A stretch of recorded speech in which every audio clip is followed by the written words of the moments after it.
આપણી યાત્રા દંડવતી શિલા પર આવી છે.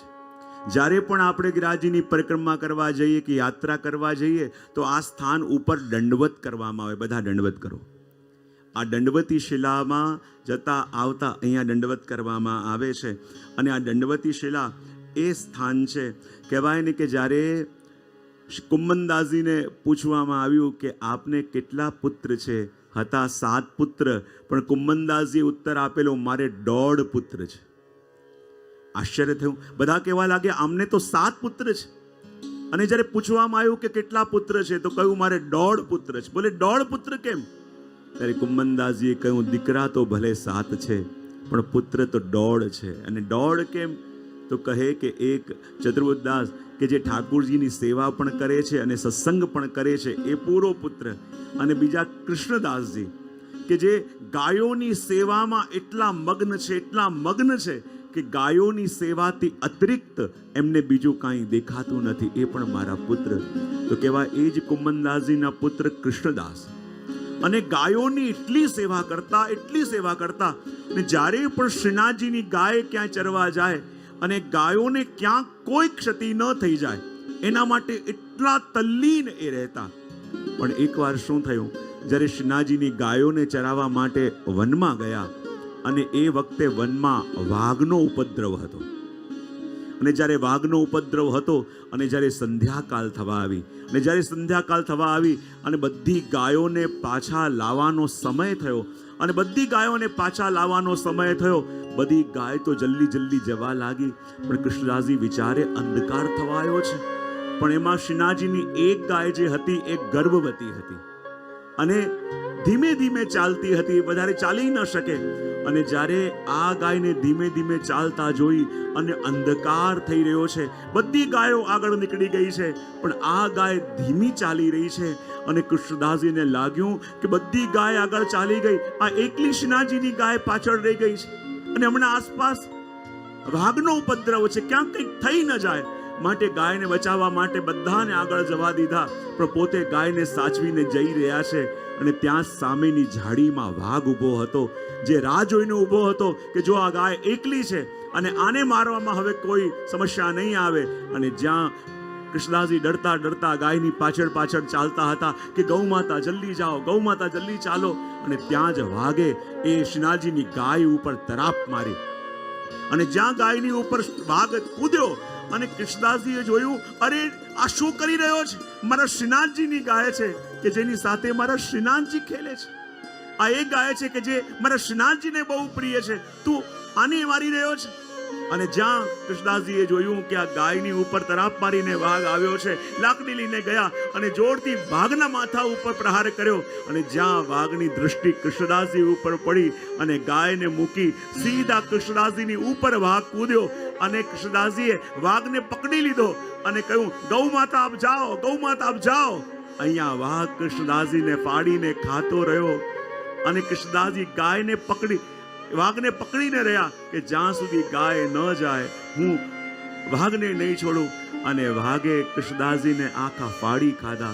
પણ એ ગાય જતી રહી. અને જ્યારે ગાય જતી રહી અને કહેવાય થોડી વારમાં જ જ્યારે સમાચાર પહોંચી ગયા કે આ કૃષ્ણદાસજી હવે હરિશરણ થયા છે. અને જ્યારે કુમ્મનદાસજીને સમાચાર મળ્યા કે તમારા પુત્ર કૃષ્ણદાસજી ગાયની રક્ષા કરતા એમનું મૃત્યુ થયું છે. અને કહેવાય વહેલી વાર કુમ્મનદાસજીની આંખોમાંથી અશ્રુ આવ્યા, મૂર્છિત થઈને ઢળી પડ્યા. અને જ્યારે મૂર્છિત થઈને ઢળી પડ્યા તો સાધારણ લોકો નિંદા કરવા લાગ્યા. જુઓ તો ખરા, બહુ મોટા ભગવદી બનતા હતા, પણ જો આ લૌકિકનો શોક કેવો છે કે કુમ્મનદાસજી જેવા ભગવદીની આંખોમાં પણ આંસુ આવી ગયા. ત્યાંથી જ ગુસાઈજી પસાર થયા અને કહેવા લાગ્યા, અરે તમે કુમ્મનદાસજીને શું જાણો? કુમ્મનદાસજી એટલે નથી રડી રહ્યા કે એમના પુત્રનું અવસાન થયું. કુમ્મનદાસજી એટલે નથી રડી રહ્યા કે એમના પુત્રને વાઘે ખાઈ દીધું. કુમ્મનદાસજી તો એટલે રડી રહ્યા છે કે પુત્રનું અવસાન થયું, 16 દિવસનું સૂતક પડ્યું અને શ્રીનાથજીની સેવા છૂટી ગઈ. અને ગુસાઈજી એટલું કહ્યું, કુમ્મનદાસ ચિંતા ન કરો, તમને પ્રભુના દર્શન કરાવીશું. અને જ્યાં આટલા શબ્દ સાંભળ્યા અને જ્યારે મૃતદેહની અંદર જાણે પ્રાણ પુરાયા હોય એમ કુમ્મનદાસજી જાગ્યા અને કે કૃપાનાથ, આપના ભક્તોના મનની વાત આપના સિવાય કોણ જાણી શકે?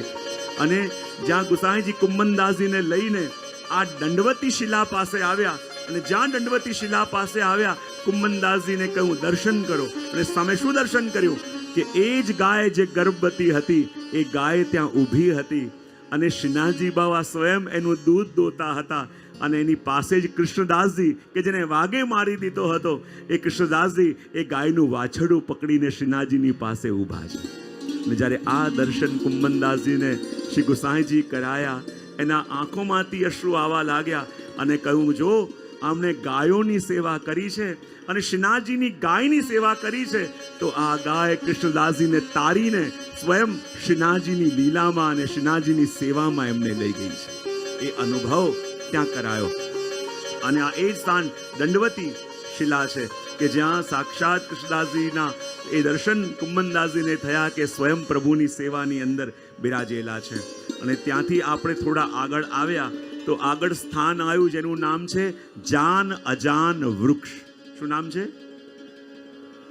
જાન અજાન વૃક્ષ. અને જાન અજાન વૃક્ષ એટલે શું? જ્યારે ભગવાન રાસમાંથી અંતર ધ્યાન થયા અને ગોપીઓ શોધતી જ્યારે આ સ્થાન ઉપર આવી અને વૃક્ષોને પૂછ્યું અરે તમે જાણો છો કે પ્રભુ ક્યાં ગયા? ત્યારે કેટલાક વૃક્ષોએ હા પાડતા હોય એમ હલ્યા. તો ગોપીઓ કહે બતાવો ક્યાં ગયા? ત્યારે વૃક્ષ ના પાડતા હોય એવી રીતે હલ્યા. માટે સ્થાનનું નામ પડ્યું જાન અજાન વૃક્ષ. કેટલાકે કહ્યું જાણીએ છે, જાણીને પણ બતાવ્યું નહીં. બોલે કેમ? કારણ કે ભગવદ અનુભૂતિ આપણને થઈ છે તો જ્યારે સામે પણ એવી અનુભૂતિ હોય ત્યારે એ વસ્તુ કહેવાય. માટે જાન અજાન વૃક્ષ. ત્યાંથી થોડા આપણે આગળ આવ્યા તો એ સ્થાન આવ્યું જેનું નામ છે બિલછુ કુંડ. શું નામ છે? અને બિલછુ કુંડ નામ પડ્યું કે જ્યારે સ્વામીજી આ કુંડમાં પોતાનું ચરણ બોળીને બિરાજ્યા ત્યારે સ્વામીજીના પગમાંથી એ વિછીઓ સરી ગયો એ જલની અંદર.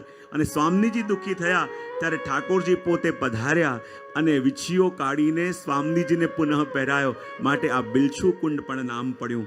અને જો શ્રીનાથજી બાવાનું પણ મંદિર છે ને જે જતીપુરામાં શિગરાજીની ઉપર, અને ત્યાં જ્યાં શ્રીનાથજી બિરાજે છે બાજુમાં બારી છે અને બારીમાંથી સીધું બિલછુ કુંડ દેખાય. અને બિલછુ કુંડમાં બધા શ્રીનાથજીના સખાઓ ખેલતા હોય ને તો શ્રીનાથજી બાવા ઠાડા બિલછુ કુંડની બારીમાંથી પોતાના સખાઓને જુએ અને સખાઓ હાસ્ય વિનોદ કરતા હોય તો એ જોઈને શ્રીનાથજીને જોરથી હસવું આવી જાય. શ્રીનાથજી પણ આતુર થાય કે હું ક્યારે રમવા માટે જાઉં. અને એકવાર શું થયું કે શ્રી ગોકુલનાથજી શ્રીનાથજીના શૃંગાર ધરતા હતા. શ્રીનાથજીને શૃંગાર ધરતા હતા અને જે આ બિલછુ કુંડની બારી છે ને એ બારીમાંથી તડકો સીધો શ્રીનાથજીના શ્રીઅંગ ઉપર અને મુખારવિંદ પર આવતો હતો. અને ગોકુલનાથજીને લાગ્યું કે આ પરિશ્રમ શ્રીનાથજીને પડી રહ્યો છે. વસ્ત્ર ઢાંકવાનો પ્રયત્ન કર્યો તો પણ તડકો મટ્યો નહીં. તો આપે એવું કર્યું, મિસ્ત્રીને બોલાવ્યો અને કહું કે દિવાલ ઊભી કરી દો કે જેથી તડકો ના આવે અને શ્રીનાથજીને શ્રમ ના પડે. હવે શ્રીનાથજી તો એ બારીમાંથી પોતાના સખાઓને રોજ જોતા. હવે ગોકુલનાથજી ત્યાં બારી સિદ્ધ કરાવી અને ગોકુલનાથજી આગળ પધારી ગયા તો શ્રીનાથજીએ મોહનાને આજ્ઞા કરી કે જાઓ અને જઈને મારા ગોકુલનાથજીને કહેજો કે આ દિવાલ હટાવી દે જેથી મને મારા સખાઓ દેખાય. ભાગતો મોહના આવ્યો અને શ્રી ગોકુલનાથજીને જઈને કે કૃપાનાથ 1 મિનિટ આપને વિનંતી કરવા આવ્યો છું. બોલે શું? બોલે શ્રીજીએ આજ્ઞા કરી છે કે મારા શ્રી ગોકુલનાથજીને જઈને કહેજો કે પાછા પધારે અને આ બિલછુ કુંડવાળી જે બારી છે ને એ બારીની દિવાલ હટાવી દે. અને જ્યાં આ વાત કરી અને શ્રી ગોકુલનાથજીનું તો હૃદય ભરાઈ આવ્યું, આંખો છલકાઈ ગઈ. મોહનાને લાગ્યું એવું મેં શું કહી દીધું કે શ્રી ગોકુલનાથજીનું હૃદય ભરાઈ આવ્યું. કૃપાનાથ શું થયું? ગોકુલનાથજી કે સાચે કે મોહના શ્રીનાથજી બાવાએ શું કહ્યું? તો કે શ્રીનાથજી બાવાએ કહ્યું કે મારા શ્રી ગોકુલનાથજીને જઈને કહેજો. અને ફરી ગોકુલનાથજીનું હૃદય દ્રવિત થઈ જાય કે બોલે શ્રીનાથજીએ મારું નામ લઈને કહ્યું કે ગોકુલનાથજીને જઈને કહેજો. બોલે હા, શ્રીનાથજીને મારું નામ પણ ખબર છે. અને જ્યારે એમ કહ્યું કે મારા ગોકુલનાથજીને જઈને કહેજે કૃપાનાથ હા. અને ગોકુલનાથજીને તો એવો રોમાંચ થઈ ગયો કે શ્રીનાથજી મને મારું કહીને જાણ્યો, પોતાનો જાણ્યો, એનાથી બીજું શું હોઈ શકે. અને કહે કે જ્યારે શ્રીનાથજી બાવા એમ કહેતા હતા કે મારા ગોકુલનાથજીને જઈને કહેજો. એ વખતે શ્રીનાથજીના મુખના ભાવો કેવા હતા? બોલે ભાવો એવા જ હતા જાણે કોઈ પોતાનો નિજ હોય અને પોતાના નિજના માટે કંઈક કહેતા હોય એવી અનુભૂતિ શ્રીનાથજીના મુખમાં થતી હતી. અને ગોકુલનાથજીનું હૃદય તો એવું દ્રવીભૂત થઈ ગયું. અને કહેવાય ને, આપણે તો આપણા પ્રભુને કહીએ કે પ્રભુ મારા છે, પ્રભુ મારા છે, પણ જે દિવસે આપણા પ્રભુ આપણને કહે કે તું મારો છે, એનાથી વધીને ધન્યતાનો દિવસ બીજો કયો હોઈ શકે? આપણે હંમેશા કહેતા હોઈએ કે આપણા પ્રભુ, આપણા પ્રભુ, આપણા પ્રભુ, પણ કોઈક દિવસ આપણા પ્રભુને જ્યારે એમ કહેવાનું મન થાય કે આ મારો જીવ છે, તો એનાથી વધીને બીજું આ જીવને બીજું શું જોઈએ? એટલે તો ગોપાલદાસજી પણ કહે ને, કરો કૃપા હું કરું વિનંતી, પોતાનો કરી જાણો. પોતાનો જાણે પ્રભુ, એનાથી વધીને બીજું શું હોઈ શકે? પછી બારી હટાવડાવી અને દિવાલ હટાવી અને શ્રીનાથજી પાછા પ્રસન્ન થયા. અને ત્યાંથી નીકળેલી આપણી યાત્રા આગળ શ્યામ ઢાક પાસે જઈ રહી છે. અને બધા ભાવથી અને પ્રેમથી ગાઈ રહ્યા છે અને કહી રહ્યા છે, શ્રી કૃષ્ણ શરણમ મમ જય, શ્રી કૃષ્ણ શરણમ મમ, શ્રી કૃષ્ણ શરણમ મમ જય, શ્રી કૃષ્ણ શરણમ મમ, શ્રી કૃષ્ણ શરણમ મમ જય, શ્રી કૃષ્ણ શરણમ મમ, શ્રી કૃષ્ણ શરણમ મમ જય શ્રી કૃષ્ણ શરણમ મમ, યમુનાજીની લહેરો બોલે, શ્રી કૃષ્ણ શરણમ મમ, આંબા ડાળે કોયલ બોલે, શ્રી કૃષ્ણ શરણમ મમ, તુલસીજીના ક્યારા બોલે, શ્રી કૃષ્ણ શરણમ મમ, સર્વ જગતમાં વ્યાપક બોલે, શ્રી કૃષ્ણ શરણમ મમ, શ્રી કૃષ્ણ શરણમ મમ જય, શ્રી કૃષ્ણ શરણમ મમ, શ્રી કૃષ્ણ શરણમ મમ જય શ્રી કૃષ્ણ શરણમ મમ, જય શ્રી કૃષ્ણ શરણમ મમ જય શ્રી કૃષ્ણ શરણમ મમ. આપણી યાત્રા હવે શ્યામ ઢાક ઉપર આવી છે. અને શ્યામ ઢાક, ઢાકના પાન કહીએ ને આપણે, જેનાથી આ પતરાળા ને બધું બનતું હોય, એટલે ઢાક, શ્યામ ઢાક સ્થાન છે. ત્યાં આપણે આવ્યા. ત્યાં શ્યામ તલાઈ અને ગોપાલ કુંડ એમ બે કુંડ પણ છે. અને આ એ સ્થાન છે કે જ્યારે રાજભોગ પછી અનવસર થાય ને, તો શ્રીનાથજી બાવા ગોવિંદ સ્વામીને લઈને આ સ્થાન ઉપર રમવા માટે રોજ પધારે. અને એકવાર જ્યારે આ સ્થાન ઉપર વૃક્ષની ઉપર બેસીને શ્રીનાથજી બાવા અને ગોવિંદ સ્વામી બંને અલક મલકની વાતો કરતા હતા. અને અલક મલકની વાતો કરતા હતા અને ત્યાં ઉત્થાપનનો સમય થયો. અને જ્યાં શ્રી ગુસાઈજી અપરસ કરી અને મંદિરમાં પધારવા જાય અને ત્યાં જ શંખનાદ થયો. અને જ્યાં શંખનાદ થયો અને શ્રીનાથજીને લાગ્યું, અરે હું તો હજી શ્યામ ઢાકમાં છું અને શ્રી ગુસાઈજી સેવામાં પધારશે અને મને નહીં જુએ તો સમસ્યા થશે, તો કરું શું? તો સીધો વૃક્ષ ઉપરથી છલાંગ લગાવી. અને જ્યાં શ્રીનાથજીએ વૃક્ષ ઉપરથી છલાંગ લગાવી તો આપનું વસ્ત્ર ત્યાંની ડાલીમાં ફસાયું અને ફાટી ગયું. અને જ્યાં નીચે પધાર્યા અને દોડીને ગુસાઈજી પહોંચે એનાથી પહેલા મંદિરમાં પધારી ગયા. અને જ્યાં શ્રી ગુસાઈજી સેવામાં પધાર્યા અને શું જોયું? શ્રીનાથજીનો વસ્ત્ર ફાટેલું છે. અને જ્યારે વસ્ત્ર ફાટેલું છે અને ગુસાઈજી સીધા બહાર આવી ગયા, બધા જ કર્મચારીઓને બોલાવ્યા અને કહ્યું, જરૂર આજે શ્રીનાથજીને કોઈ પરિશ્રમ થયો છે. આજે મારી દ્રષ્ટિ પડી કે શ્રીનાથજીનું વસ્ત્ર ફાટેલું છે, તો એવું શું થયું છે કે એમને પરિશ્રમ પડ્યો? બધા સેવકો હાજર. અને શ્રી ગુસાઈજીને ચેન નથી કે એવું શું થયું કે શ્રીનાથજીને પરિશ્રમ પડ્યો. અને બધાને પૂછ્યું અને ત્યાં ગોવિંદ સ્વામી આવ્યા. અને ગોવિંદ સ્વામીને પૂછ્યું તો ગોવિંદ સ્વામી તો થોડા હસવા લાગ્યા. શ્રી ગુસાઈજી કે મને ચિંતા થઈ રહી છે ને તમે હસી રહ્યા છો? ત્યારે ગોવિંદ સ્વામી કે કૃપાનાથ, આપના લાલાને આપના સિવાય બીજું કોણ જાણે? બોલે શું થયું? બોલે મારી સાથે રમતા હતા ને જ્યારે આપ સેવામાં પધાર્યા અને આપને ચિંતા થઈ કે મારા જવામાં મોડું થશે અને ગુસાઈજી ચિંતા કરશે, માટે કૂદકો માર્યો અને આપના વસ્ત્ર ઝાડીમાં ફસાઈ ગયા અને ફાટ્યા. શ્રી ગુસાઈજી કે હું ન માનું, મને એ ડાલી બતાવો, એ વૃક્ષ બતાવો, એ વસ્ત્રનું ભાગ ત્યાં અટકેલું હોય એ બતાવો. શ્રી ગુસાઈજી પધાર્યા, પેલો વસ્ત્રનો ફાટેલો ભાગ જોયો, એ બરાબર શ્રીનાથજીના વસ્ત્ર સાથે કરીને જોયો કે આ એ જ વસ્ત્ર છે. પછી શ્રીનાથજીના ભાવને જોઈને ગુસાઈજીને સંતોષ થયો કે ના, આ એ જ સ્થાન છે. અને એટલા માટે તો શ્રી ગુસાઈજી માટે પણ કેવો પ્રેમ, કેવો પ્રેમ શ્રીનાથજીને પણ. કારણ કે એકવાર જ્યારે અહીંયા બિરાજતા હતા શ્રીનાથજી અને બધા ખેલતા હતા, અને ખેલતા હતા ત્યાં શ્રીનાથજીને થોડી ભૂખ લાગી અને એક સેવકને મોકલ્યો, અને સેવકને મોકલીને કહ્યું કે જલ્દી જલ્દી મને બહુ ભૂખ લાગી છે ને, તો શ્રી ગુસાઈજીને જઈને કહેજો કે મારા માટે દહીં ભાત સિદ્ધ કરીને લાવે. અને શ્રી ગુસાઈજી પણ જલ્દી જલ્દી અપરસ કરી દહીં ભાત સિદ્ધ કરીને લાવ્યા. અને શ્રીનાથજી ભાગતા ભાગતા આવ્યા અને આવીને આપના ખોળામાં બિરાજી ગયા. અને શ્રી ગુસાઈજી પોતાના હાથે અરોગે ત્યાં વૈષ્ણવ દર્શન કરે છે, અને એમને એક સાથે બે લીલાના દર્શન થયા. અહીંયા શ્રી ગુસાઈજી પ્રભુને અરોગાવે છે, અને નંદાલયની લીલાના દર્શન થયા કે પ્રભુ ખેલતા ખેલતા યશોદા મૈયા પાસે આવ્યા. અને યશોદા મૈયા પૂછે, લાલા આજે એક વાત તને પૂછું, બતા. હું પણ તને અરોગાવું છું, તારા શૃંગાર કરું છું, ગોપીઓ પણ તને અરોગાવે, તારા શૃંગાર કરે, પણ મને સાચું સાચું કહે કે તને કોના હાથથી વસ્ત્ર ધરાવા, શૃંગાર ધરાવા અને કોના હાથથી અરોગવું સૌથી વધારે ગમે છે? પ્રભુ કહે, મૈયા હું કહું તો ખરા, પણ તું દુઃખી થઈ જઈશ. મૈયા કે દુઃખી નહીં થવું, કે તો ખરા. બોલે કહું તો ખરા, પણ મૈયા તું દુઃખી થઈશ. ના નહીં થવું, કે તો ખરા. ને ત્યારે પ્રભુ ત્યાં કહે છે કે ભોગ શૃંગાર મૈયા સુન મોકો, શ્રી વિઠ્ઠલનાથ કે હાથ કો ભાવે. મૈયા મને છે કે એ કડીનું શ્રવણ કરીએ આપણે.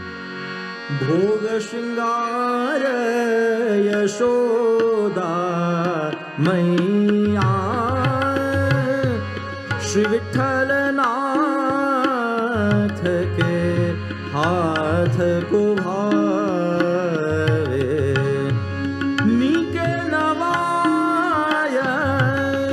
श्रृंगार करत है,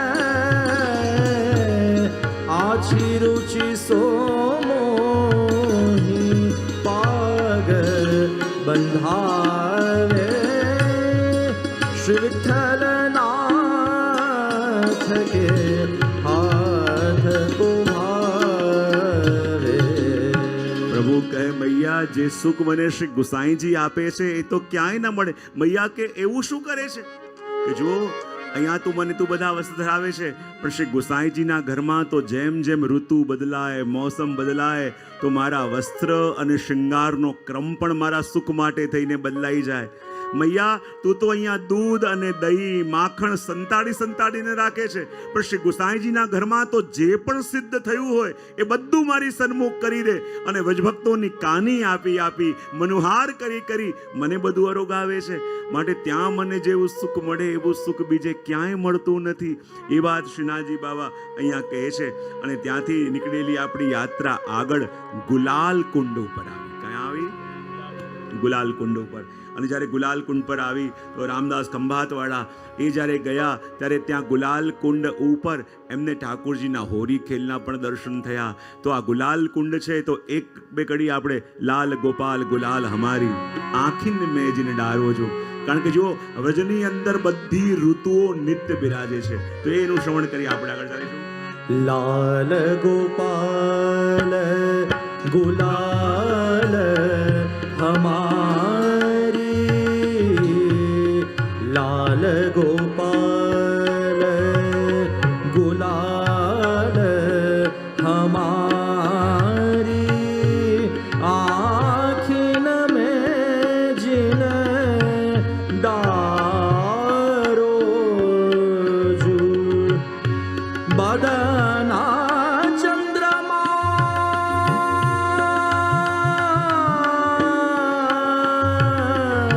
બદન ચંદ્રમા નન ચકોરી, ઇનયંતર જીન પારો જુ. આખીન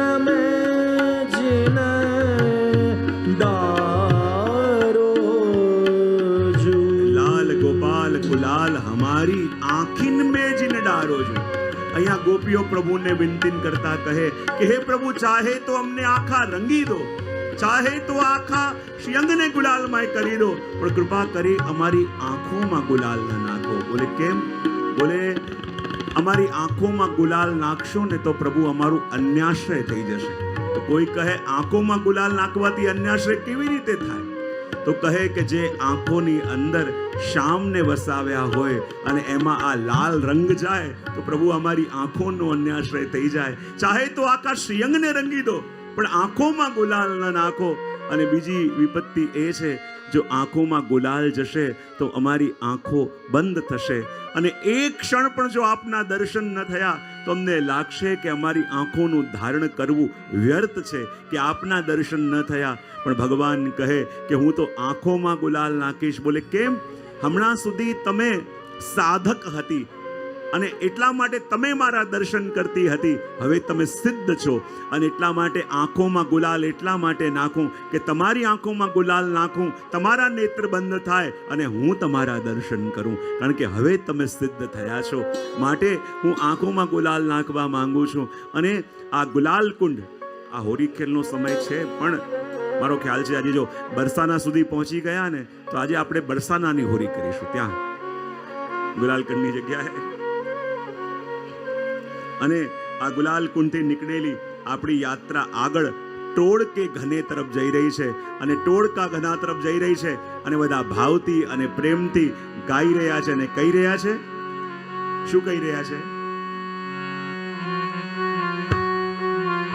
જય શ્રી કૃષ્ણ શરણમ મમ, શ્રી કૃષ્ણ શરણમ મમ, જય શ્રી કૃષ્ણ શરણમ મમ.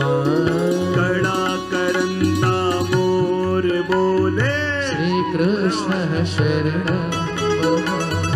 આંબા ડાળે પોપટ બોલે, શ્રી કૃષ્ણ શરણમ મમ. તુલસીજી ના ક્યારા બોલે, કૃષ્ણ શરણમ મમ.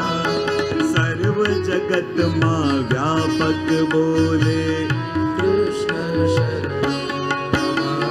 શ્રી કૃષ્ણ શરણમ મમ, જય કૃષ્ણ શરણમ મમ. શ્રી કૃષ્ણ શરણમ મમ, જય શ્રી કૃષ્ણ શરણમ મમ. જય શ્રી કૃષ્ણ શરણમ મમ, જય શ્રી કૃષ્ણ શરણમ મમ. આપણી યાત્રા આવી છે ટોળ કે ઘનામાં. આ ટોળ કો ઘનો, ગામ છે ટોળ, અને ટોળનો ઘનો એટલે એટલું ગીચ જંગલ, એટલું ગીચ જંગલ કે દિવસના સમયમાં પણ ત્યાં સૂર્યનો પ્રકાશ આવતો નથી. એટલું ગીચ જંગલ હોવાને કારણે ટોળ કો ઘનો નામથી આ સ્થાન ઓળખાય. અને આ સ્થાનની મહત્તા એટલા માટે પણ થઈ કે જ્યારે શ્રીનાથજી બાવાના મંદિરમાં જ્યારે ગુસાઈજી પ્રભુચરણ બહાર પધાર્યા હતા અને અચાનક સમાચાર આવ્યા કે યવનોની સેના બધા જ મંદિરો તોડતા તોડતા જતીપુરા તરફ આવી રહી છે, અને બધા મંદિરો તોડતા તોડતા આ યવનોની સેના જતીપુરા તરફ આવી રહી છે એ સમાચાર મળ્યા તો બધા જ મંદિરના કર્મચારીઓ ભેગા મળ્યા. અને ચિંતાનો વિષય હતો કે જો હમણાં તો કોઈ અહીંયા છે નહીં, અને જો આ યવનોની સેના અહીંયા સુધી આવી ગઈ તો ક્યાંક શ્રીનાથજીને પરિશ્રમ ન પડે તો શું કરવું જોઈએ? બોલે જ્યાં સુધી આ વિપત્તિ ટળે નહીં ત્યાં સુધી શ્રીનાથજીને પધરાવીને કોઈ સુરક્ષિત જગ્યાએ આપણે લઈ જઈએ કે જેનાથી કોઈ શ્રમ ન પડે. તો શ્રીનાથજીને ક્યાં લઈ જવા? કુમનદાસજી, રામદાસજી બધા જઈને શ્રીનાથજીને પૂછે, કૃપાનાથ આપ જ આજ્ઞા કરો કે જ્યાં સુધી યવનોનો ઉપદ્રવ ન ટળે આપને ક્યાં પધરાઈને લઈ જઈએ? તો શ્રીનાથજીએ સીધું કીધું, મારે તો ટોળ કે ઘનામાં જવું છે, ટોળકા ઘનામાં જવું છે એમ કહ્યું. અને ત્યારે બધાને લાગ્યું કે આ ટોળકા ઘના કઈ જગ્યા, કોઈ જતું નથી, ત્યાં શ્રીનાથજી જવાનો વિચાર કરે. અને કુંભનદાસજીને લાગ્યું કે શ્રીનાથજી બાવા તો બહુ રસિક છે, તો ચોક્કસ આ જગ્યા બહુ સુંદર હશે, એટલા માટે તો આ જગ્યા પસંદ કરી. અને જઈશું કેવી રીતે? તો ત્યાં એક ભેંસ, પેલો પાડો હોય ને એને લઈને આવ્યા અને કહે કે શ્રીનાથજીને આ પાડા ઉપર પધરાવીએ, અને પાડા ઉપર પધરાવી અને ચૂપચાપ લઈ જઈએ. પણ બધાએ કહ્યું બધા જોઈ લેશે તો. શ્રીનાથજી કે મારે તો પાડા ઉપર બેસીને જવું છે, પણ ચિંતા ના કરો, તમારા સિવાય મને કોઈ જોઈ નહીં શકે. બોલે આ પાડો કોણ હતા? આપણે બીજા દિવસે તાલવન કે પેલી કથા સાંભળી હતી ને, કે સ્વામીજીએ પેલી સખીને શ્રાપ આપ્યો કે તું પાડાની યોનિમાં જઈશ. ત્યારે શ્રીનાથજી કહ્યું હતું કે તારો ઉદ્ધાર કરવા માટે હું જ શ્રીનાથજી રૂપે આવીશ. અને એ જ પાડાને લઈને આવવામાં આવ્યા અને એની ઉપર શ્રીનાથજીને પધરાવ્યા.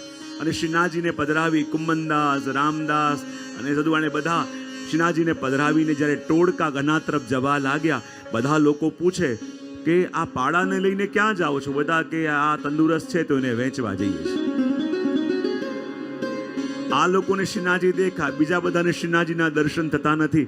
અને એમ કરતા કરતા જ્યારે ટોળકો ઘનો આવ્યો અને ત્યાં એવા કાંટા, પગમાં કાંટા અને આસપાસ કાંટાની ઝાડીઓનું જંગલ, અને જેવું કાંટાની ઝાડીઓનું જંગલ અને જેવા કુંમનદાસજી અંદર ગયા અને એવી કાંટાની ડાળીઓ આવી, બધા વસ્ત્રો ચીર ચીર થઈ ગયા. પગમાં કાંટા, પગ સાચવે તો અહીંયા કાંટા વાગે ને અહીંયા સાચવે તો પગમાં કાંટા વાગે.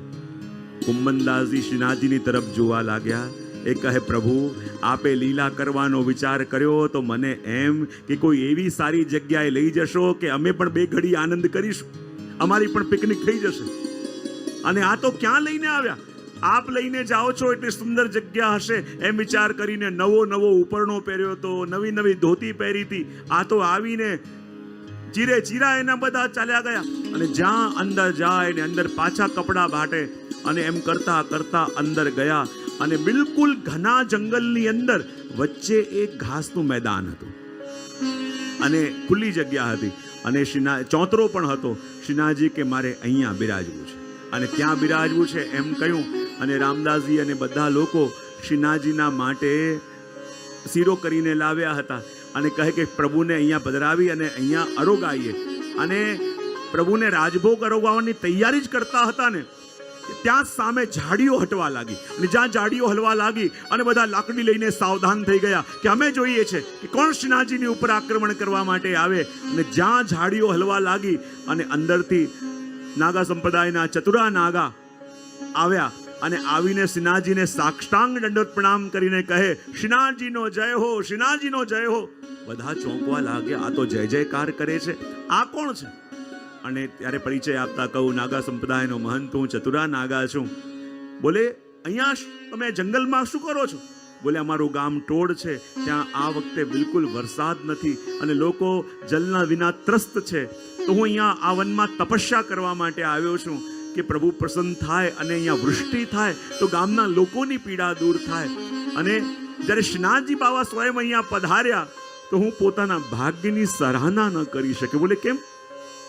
ચતુરા નાગાની આંખોમાં અશ્રુ આવી ગયા અને ચતુરા નાગા કહેવા લાગ્યા કે એ સમયની વાત છે કે જ્યારે શ્રીનાથજી બાબા ગિરિરાજજીમાં પ્રગટ્યા હતા, એમનું નવું મંદિર સિદ્ધ થયું હતું.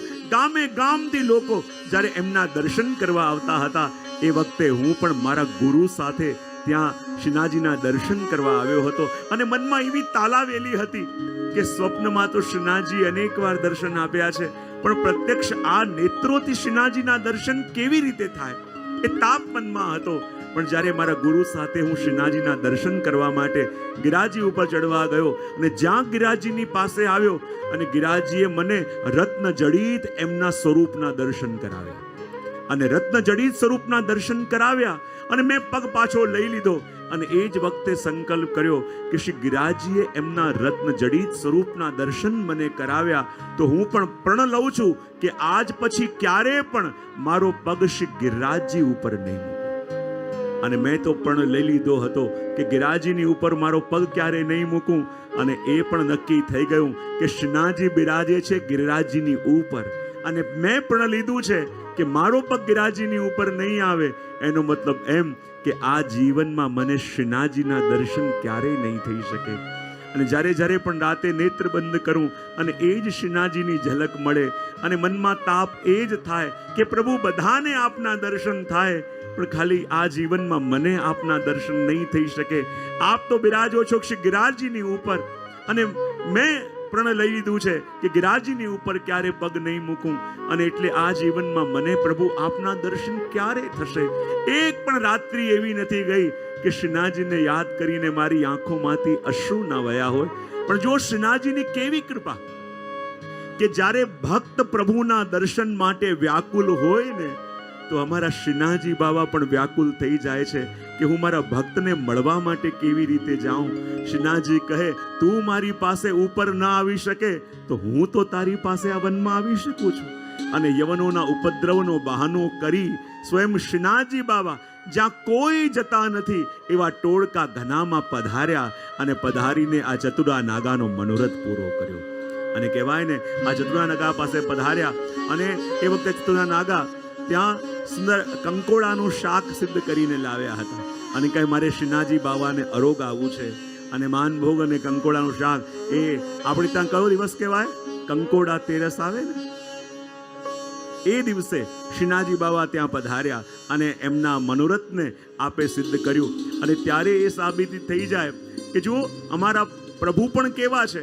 અમારા પ્રભુ નવનીત આરોગ્ય છે ને અને આપનો સ્વભાવ પણ નવનીત જેવો છે. અને નવનીતનો સ્વભાવ કેવો? સામે અગ્નિ આવે તો માખણ ઓગળ્યા વિના રહેતું. બોલો તો ખરા. જ્યારે જ્યારે પણ માખણની સામે અગ્નિ લાવો યા અગ્નિની સામે માખણ લાવો તો અગ્નિ દેખાય તો માખણ પીગળ્યા વિના રે નહીં. તો આપણા પ્રભુ કેવા છે? બોલે માખણ જેવા. અને જ્યારે આપણા હૃદયમાં પ્રભુના દર્શનનો તાપ પ્રગટે તો પ્રભુ પીગળ્યા વિના રે નહીં. અને હજી પીગળ્યા નથી તો માનજો તાપનો અભિનય કરીએ છે, હજી તાપ પ્રગટ્યો નથી. વૈષ્ણવ થવું અને વૈષ્ણવ હોવાનો અભિનય કરવો એ બંનેમાં ભેદ છે. જો વૈષ્ણવની વચ્ચે લઈને વૈષ્ણવની જેમ બોલતા શીખી જઈએ, વૈષ્ણવની જેમ એટિકેટ શીખી જઈએ, એનો મતલબ એમ નહીં કે વૈષ્ણવ પણ બની ગયા. વૈષ્ણવતા તો પામવી પડતી હોય છે. અને જ્યાં સુધી એ ન આવે ને ખાલી અભિનય શીખ્યો છે, વૈષ્ણવ નથી બન્યા આપણે. અને એટલા માટે જ્યારે હૃદયમાં તાપ જાગે તો પ્રભુ પીગળ્યા વિના રહી શકતા નથી. અને એટલા માટે જ્યારે આ ચતુરા નાગાના દર્શન શ્રીનાથજીના થયા અને શ્રીનાથજીના દર્શન કરીને હવે કહે એટલે એક કડી આ પદની લેલી કે જ્યારે શ્રીનાથજી બાબા અંદર અરોગવા પધાર્યા ને તો સ્વયં સ્વામીજી પધાર્યા. અને સ્વામીજી પધારી અને ઠાકોરજીને પોતાના હાથે અરોગે છે તો કુંભનદાસજી કહે કે આ વખતે એવું કંઈક ગાવું કે શ્રીનાથજીને પણ આનંદ આવે. તો એક કડીનું શ્રવણ કરીએ જેમાં કુંભનદાસજી ગાય છે કે ભાવત હે તો હી ટોળકો ઘનો. भावत है तो ही टोड़को घनो, भावत है तो ही टोड़को घनो, काटा लागे गोखरू लागे, फाट्यो तनो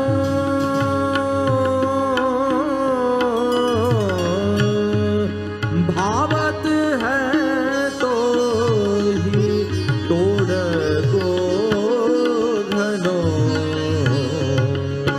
ભાવત હે તો ઈ ટોળકો ઘનો ગાયો. કે જો આપણા પ્રભુ પણ કેવા છે. શ્રી મહાપ્રભુજી પણ પ્રભુના સ્વરૂપને અને સ્વભાવને બતાવતા કહે ને કે આપણા પ્રભુ કેવા? બોલે ભક્તાભિલાષા ચરિતા અનુસારી દુગ્ધાદિ ચૌરેણ યશો વિસારી. જો ભક્તાભિલાષા જેવી જેવી પ્રભુના ભક્તોની ઈચ્છા હોય એવી એવી લીલા કરવા વાળા અમારા પ્રભુ છે. જો જ્યારે એકવાર સુદાસજી સુંદર પદ ગાઈ રહ્યા હતા અને ઠાકોરજી અને સ્વામીજી સુંદર લીલા કરે છે. જેવી જેવી લીલા પ્રભુ કરે એવા એવા પદ દર્શન કરીને સુરદાસજી ગાય. અને ત્યાં થોડી વાર થઈ સ્વામીજી આવ્યા સુદાસજી પાસે અને આવીને કહે સુદાસ અમારી આજે એક ઈચ્છા છે. બોલે શું? આજે જેવી જેવી લીલા અમે કરી એવા એવા પદ તમે ગાયા. હવે અમારી ઈચ્છા એવી છે કે જેવા જેવા પદ તમે ગાઓ એવી એવી લીલા અમારે કરવી છે.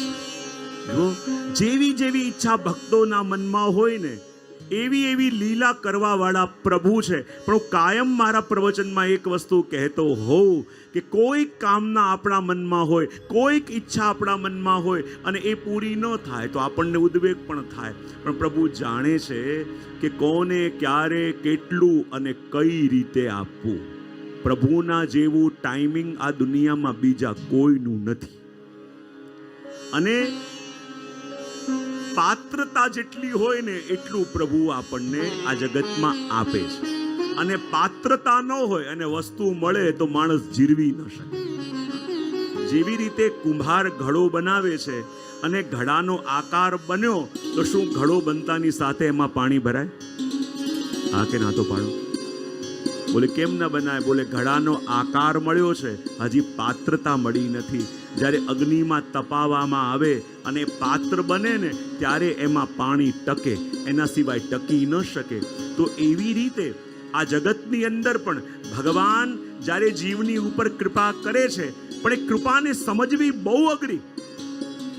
જેવી રીતે ચતુરાનાગાના મનમાં ઈચ્છા હતી અને પ્રભુ દોડીને આવ્યા, એમ આપણે પણ જ્યારે પણ સંકલ્પ કરીએ ને ત્યારે પ્રભુ દોડીને આવે છે.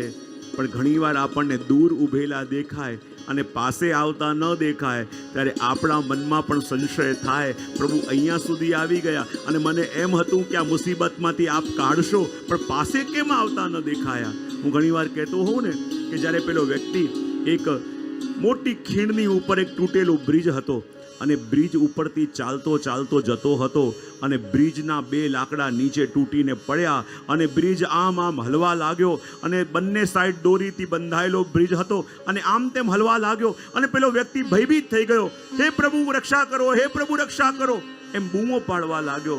અને ત્યાં જ ભગવાન જોયું, સામે દોડતા આવ્યા અને જ્યાં પ્રભુ દોડતા આવ્યા એને પેલા પર્વતમાં દેખાયા. એને એમ કે પ્રભુ ચાલીને આવશે અને મને બચાવીને લઈ જશે. પેલો બ્રિજ પકડીને ઊભો હતો, પણ પ્રભુ સામે પાર ઊભા રહ્યા, પાસે નથી આવતા. એ કહે પ્રભુ અહીંયા આવી ગયા તો મને બચાવવા કેમ નથી આવતા? પેલો 1 કલાક સુધી રાહ જોતો રહ્યો, પ્રભુ ન આવ્યા. આ કે પ્રભુ તો આવતા નથી તો મારે જ હવે જેમ તેમ કરીને જવું પડશે. અને આસપાસના લાકડા પકડી જેમ તેમ કરીને સામે પાર પહોંચ્યો. પ્રભુ કહું ચલો તું આવી તો ગયો. એ કહે પ્રભુ એક વાત ન સમજાય, જ્યારે આપને પોકાર્યા હતા તો પ્રભુ આપ કોને બચાવવા આવ્યા હતા? પ્રભુ કે તને બચાવવા. તો જ્યારે સામે આપ દેખાતા હતા, આપ જોઈ રહ્યા છો કે હું મુશ્કેલમાં છું, આ બ્રિજ તૂટેલો છે અને હું ક્યારે પણ પડી શકું એમ છું અને મને પૂરી આશા હતી કે આપ પાસે આવીને મને બચાવીને લઈ જશો. તો સામે આવ્યા તોય આગળ બચાવવા કેમ ના આવ્યા? ત્યારે પ્રભુ કે હું સામે આવી તો ગયો, પણ આ બ્રિજ જે દોરડાથી બંધાયેલું હતું એ જ વખતે એ દોરડું છૂટી ગયું હતું અને તું હેમખેમ બહાર આવી જાય એટલા માટે એ દોરડું પકડીને હું પેલે પાર ઊભો હતો. એમ જીવનમાં ઘણીવાર આપણને લાગે કે પ્રભુ સામે ઊભેલા દેખાય છે અને આપણે પુકારીએ છીએ તો એ આવતા કેમ નથી? જ્યારે એવું લાગે ત્યારે માનવાનું આપણા જીવન રૂપી બ્રિજના તૂટી ગયેલા દોરડાને પ્રભુ પકડીને ઊભા છે. એટલા માટે પકડીને ઊભા છે કે આપણે હેમખેમ એ રસ્તાને પાર કરી દઈએ. જ્યારે એ કૃપા આપણે અનુભવ કરીએ ને ત્યારે આપણને ખબર પડે કે પ્રભુનો કેવો અનુગ્રહ છે, પ્રભુ કેવી કૃપા આપણા ઉપર કરે છે, પણ આપણે કૃપાને જાણી શકતા નથી. અને એ ટોળકા ગનાની અંદર એ કૃપાનો અનુભવ અહીંયા આપે કરાયો અને ત્યાંથી આપણી યાત્રા આગળ ડીક થઈને પરમંદરા તરફ જઈ રહી છે અને બધા વૈષ્ણવ ભાવથી અને પ્રેમથી ગાઈ રહ્યા છે અને કહી રહ્યા છે, શ્રી કૃષ્ણ શરણમ મમ જય શ્રી કૃષ્ણ શરણમ મમ શ્રી કૃષ્ણ શરણમ મમ જય શ્રી કૃષ્ણ શરણમ મમ કૃષ્ણ વિયોગ આતુર બોલે શ્રી કૃષ્ણ શરણમ મમ વલભી વૈષ્ણવ સર્વે બોલો શ્રી કૃષ્ણ શરણમ મમ કૃષ્ણ શરણમ મમ જય શ્રી કૃષ્ણ શરણમ મમ શ્રી કૃષ્ણ શરણમ મમ જય શ્રી કૃષ્ણ શરણમ મમ શ્રી કૃષ્ણ શરણમ મમ જય શ્રી કૃષ્ણ શરણમ મમ શ્રી કૃષ્ણ શરણમ મમ શ્રી કૃષ્ણ શરણમ મમ જય શ્રી કૃષ્ણ શરણમ મમ જય શ્રી કૃષ્ણ શરણમ મમ. ટોળકા ઘનાથી નીકળેલી આપણી યાત્રા પરમંદરા તરફ જઈ રહી છે અને માર્ગમાં સ્થાન આવ્યું જેનું નામ છે બૂઢે બદરી. કેટલાય દર્શન કર્યું છે અને આ મેં કહું છું ને કે વજની અંદર બધા તીર્થો છે અને વજની અંદર 4 ધામ પણ છે. ચાર ધામ પણ છે. અને આ બુડે બદ્રી જે સ્થાન છે ને એ બદ્રીનાથ, આ સાક્ષાત બદ્રીનાથનું સ્વરૂપ ત્યાં વિરાજમાન છે. અને જ્યારે જ્યારે પણ આપણે ભજમાં જઈએ છીએ તો એ 2-3 જગ્યાએ આપણે જઈને પાછા આવી જઈએ છીએ. પણ ભજની અંદર જેટલા પણ તીર્થો વિરાજમાન છે, જેટલા પણ સ્થાન છે, અને કહેવાય આ બુડે બદ્રી કે જ્યારે પ્રભુ યાત્રા કરવા પધાર્યા ત્યારે નંદરાયજી અને બધાને લઈને ભગવાન અહીંયા બદ્રીનાથની યાત્રા આપે અહીંયા સંપન્ન કરી હતી. રીવ નામના ઋષિએ અહીંયા તપ કર્યું હતું અને એમને યુગલ સ્વરૂપના દર્શન આ સ્થાન પર થયા હતા. અને કહેવાય કે ઋષિ દંડોત કરવા ગયા અને એમને જલના રૂપમાં શરીરને પ્રવાહિત કર્યું. અને અહીંયાથી આગળ જઈએ તો ત્યાં હરકી પેઢી અને અલકનંદા પણ છે.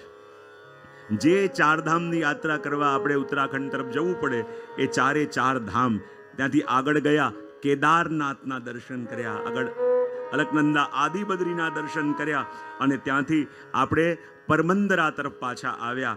અને પરમંદરા એટલે શું? પ્રભુના સખા શ્રીદામાનું ગામ. અને કહેવાય ને પરમ મંદિર શબ્દથી આ જગ્યાનું નામ પડ્યું હતું પરમ મંદરા. અને ત્યાંથી નીકળેલી આપણી યાત્રા આગળ કામવન તરફ જઈ રહી છે. અને બધા ભાવથી અને પ્રેમથી ગાઈ રહ્યા છે અને કહી રહ્યા છે, શ્રી કૃષ્ણ શરણમ મમ જય શ્રી કૃષ્ણ શરણમ મમ, શ્રી કૃષ્ણ શરણમ મમ જય શ્રી કૃષ્ણ શરણમ મમ, શ્રી કૃષ્ણ શરણમ મમ જય શ્રી કૃષ્ણ શરણમ મમ, શ્રી કૃષ્ણ શરણમ મમ જય શ્રી કૃષ્ણ શરણમ મમ, જય શ્રી કૃષ્ણ શરણમ મમ જય શ્રી કૃષ્ણ શરણમ મમ. માર્ગમાં આવ્યું વિમલ કુંડ. કયું કુંડ? વિમલ કુંડ. એમ કહેવાય ને કે પ્રભુએ બધા તીર્થોને જ્યારે અહીંયા બોલાવ્યા તો બધા તીર્થો એ વખતે આવ્યા પણ પુષ્કર ના આવ્યું. અને જ્યારે પુષ્કર ના આવ્યું તો કહે કે પુષ્કરમાં સ્નાનનું અનેક ગણું ફલ કહેવાય.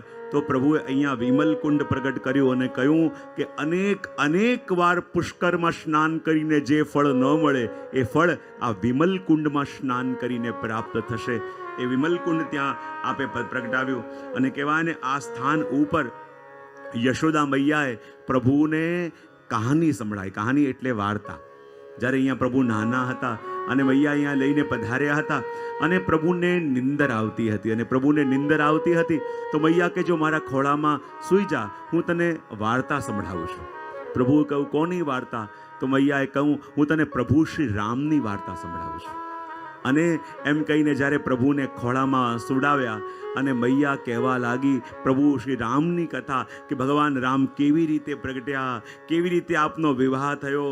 અને જ્યાં વર્ણન કરતાં કરતાં સીતાહરણની કથા મૈયાએ સંભળાવી. અને જ્યાં સીતાહરણની કથા સંભળાવી અને જે પ્રભુ હમણાં મૈયાના ખોળામાં સૂતા હતા અને જ્યાં રાવણ આવ્યો અને સીતાજીનું હરણ કરીને લઈ ગયો એ વર્ણન મૈયાએ કર્યું. અને નાનકડા ખોળામાં સૂઈ રહેલા પ્રભુ એકદમ કૂદીને ઊભા થયા અને કહેવા લાગ્યા, અરે લખન, મારું ધનુષ લઈને આવો. અને મૈયા ડરી ગયા કે આ લાલાને અચાનક શું થઈ ગયું. ખોળામાં સૂતેલા હતા, ભગવાન રામની કથા સંભળાવતી હતી મૈયા. અને જ્યાં સીતાહરણની કથા સંભળાવી અને એવો રામનો આવેશ આપની અંદર આવી ગયો અને કહેવા લાગ્યા, લખન, મારું ધનુષ લઈને આવો. અને મૈયા ડરી ગઈ કે આ મેં શું કહી દીધું, કંઈ ખોટું થયું કે શું. મૈયા એ વાર્તા ત્યાં જ અધૂરી રાખી દીધી. અને જે પ્રભુના અંદર ભગવાન રામનો આવેશ આવ્યો હતો એ આવેશ ત્યાં શાંત થયો. ત્યાંથી આપણે થોડા આગળ ગયા. અહીંયા ચરણ પહાડી છે કે જ્યાં ઊભા રહીને ભગવાને વેણુનાદ પણ કર્યો હતો. અને આગળ આવ્યા ત્યાં લુકલુક કુંડ છે અને લુકલુક કંદરા. કયું સ્થાન છે? અને લુકલુક એટલે શું? લુક એટલે ઠાકોરજી છુપા છુપી રમે ને, છુપા છુપી રમે એને લુકલુક કહેવાય. અને આ સ્થાનમાં ગોપ બાળકો સાથે ઠાકોરજી આંખ મિચોલી રમ્યા હતા. અને બધાએ વજભક્તો ઠાકોરજીને છાક પણ અરોગાવી હતી. અહીંયાથી થોડા આગળ આવ્યા ત્યાં સ્થાન છે ભોજન થાળી. કેટલાય દર્શન કર્યા છે? ત્યાં પથ્થરની શિલા ઉપર જ જાણે એક થાળી હોય અને કટોરી હોય એવું ત્યાં સ્થાન છે. જ્યારે પણ વજયાત્રા થાય તે વલ્લભકુલને ત્યાં છાકનો મનોરથ ત્યાં થતો હોય છે. એ ભોજન થાળીના દર્શન પણ કર્યા. પાસે વ્યોમાસુરની ગુફાના પણ આપણે બધાએ દર્શન કર્યા. ત્યાંથી છે છટંકી પંસેરી જગ્યા. છટંકી પંસેરી કોને કહેવાય? આ એ સ્થાન છે કે જ્યાં ગોપીઓ મૈયા પાસે ઠાકોરજીનો ઉલ્હાના લઈને આવતી હતી. ઉલ્હાના આપણે કહીએ ને, ગુજરાતીમાં શું કહેવાય? ફરિયાદ. ફરિયાદ લઈને આવે એ ઉલ્હાના, કે મૈયા પ્રભુના દર્શન ન થાય તો મૈયાની પાસે એવી વ્યાકુલ થઈને ગોપીઓ આવે, જો તમારા લાલાએ આ કર્યું, જો તમારા લાલાએ આ કર્યું. અને આ સ્થાન પર મૈયા પાસે ફરિયાદ લઈને ગોપીઓ આવતી હતી. એ લીલાના દર્શન આપણે કર્યા અને ત્યાંથી આપણી યાત્રા હવે પ્રોપર કામવનની અંદર પ્રવેશ કરે છે. અને કહેવાય ને કામવન એટલે શું? જો આપણે ત્યાં જે આદિ વૃંદાવન કહેવાય ને, એ આદિ વૃંદાવન એટલે કે કામવન. આ આધુનિક વૃંદાવન છે ને, એ તો આધુનિક હરિદાસ સ્વામી પ્રગટાવ્યું, પણ જે મૂળ આદિ વૃંદાવન આપણે શ્રવણ કરીએ એ આ કામવન છે. અને કામવન શેના માટે નામ કહેવાય? તો કહેવાય ને કામબન, ભક્તોના કામ જ્યાં બની જાય, ભક્તોના કામ જ્યાં થઈ જાય, કામવન એટલે કામબન. અને કહેવાય ને કે આપણા વૈષ્ણવના કામ બની ગયા ક્યારે કહેવાય? વૈષ્ણવોનો કામ થઈ ગયું ક્યારે કહેવાય? જ્યારે આપણા આચાર્યો કહે સૌથી પહેલાં તો આપણા ઠાકોરજીમાં અનન્ય નિષ્ઠા જ્યારે આવે ત્યારે માનવાનું કામ બની ગયું. ઠાકોરજીમાં જ્યારે અનન્ય નિષ્ઠા આવે, ઠાકોરજીના ચરણોમાં દ્રઢ વિશ્વાસ આવે ત્યારે માનવાનું કામ આપણું કામ બની ગયું. પછી કહેવાય કે જ્યારે બીજા બધા આશ્રયો છૂટે ત્યારે માનવાનું કામ બની ગયું. અને કહેવાય ને આપણું કામ થઈ ગયું ક્યારે કહેવાય? કે જે કરવા જેવું હોય એ કરી લઈએ, અને જ્યાંથી બચવા જેવું હોય ત્યાંથી બચી લઈએ તો માનવાનું કામ બની ગયું. પછી કહે કે જ્યારે પ્રાણી માત્ર ઉપર દયા આવે ત્યારે માનવાનું કામ બન. અને પ્રાણી માત્ર ઉપર દયા આવે એટલે આપણે કહેવાય ને કે ઘણીવાર અજાણતા પણ આપણે ક્રોધ કરી લઈએ છીએ કે નહીં? બાજુવાળાને પૂછીને જવાબ આપવો હોય તોય વાંધો નહીં. અજાણતા કરી લઈએ છીએ કે નહીં? હા કે ના તો પાડો. આપણા મધ્યમાં પૂજ્ય મિત્રાશ્રી પધારી રહ્યા છે. શ્રી વલ્લભ વિઠ્ઠલ गिरधारी यमुना जी की बलिहारी. श्री वल्लभ विठ्ठल गिरधारी यमुना जी की बलिहारी. जय यमुना श्री गोवर्धन नाथ महाप्रभु श्री विठ्ठल नाथ. जय यमुना श्री गोवर्धन नाथ महाप्रभु श्री विठ्ठल नाथ. जय यमुना श्री गोवर्धन नाथ महाप्रभु श्री विठ्ठल नाथ. जय यमुना श्री गोवर्धन नाथ महाप्रभु श्री विठ्ठल नाथ. श्री वल्लभ विठ्ठल गिरधारी यमुना जी की बलिहारी. श्री वल्लभ विठ्ठल गिरधारी यमुना जी की बलिहारी.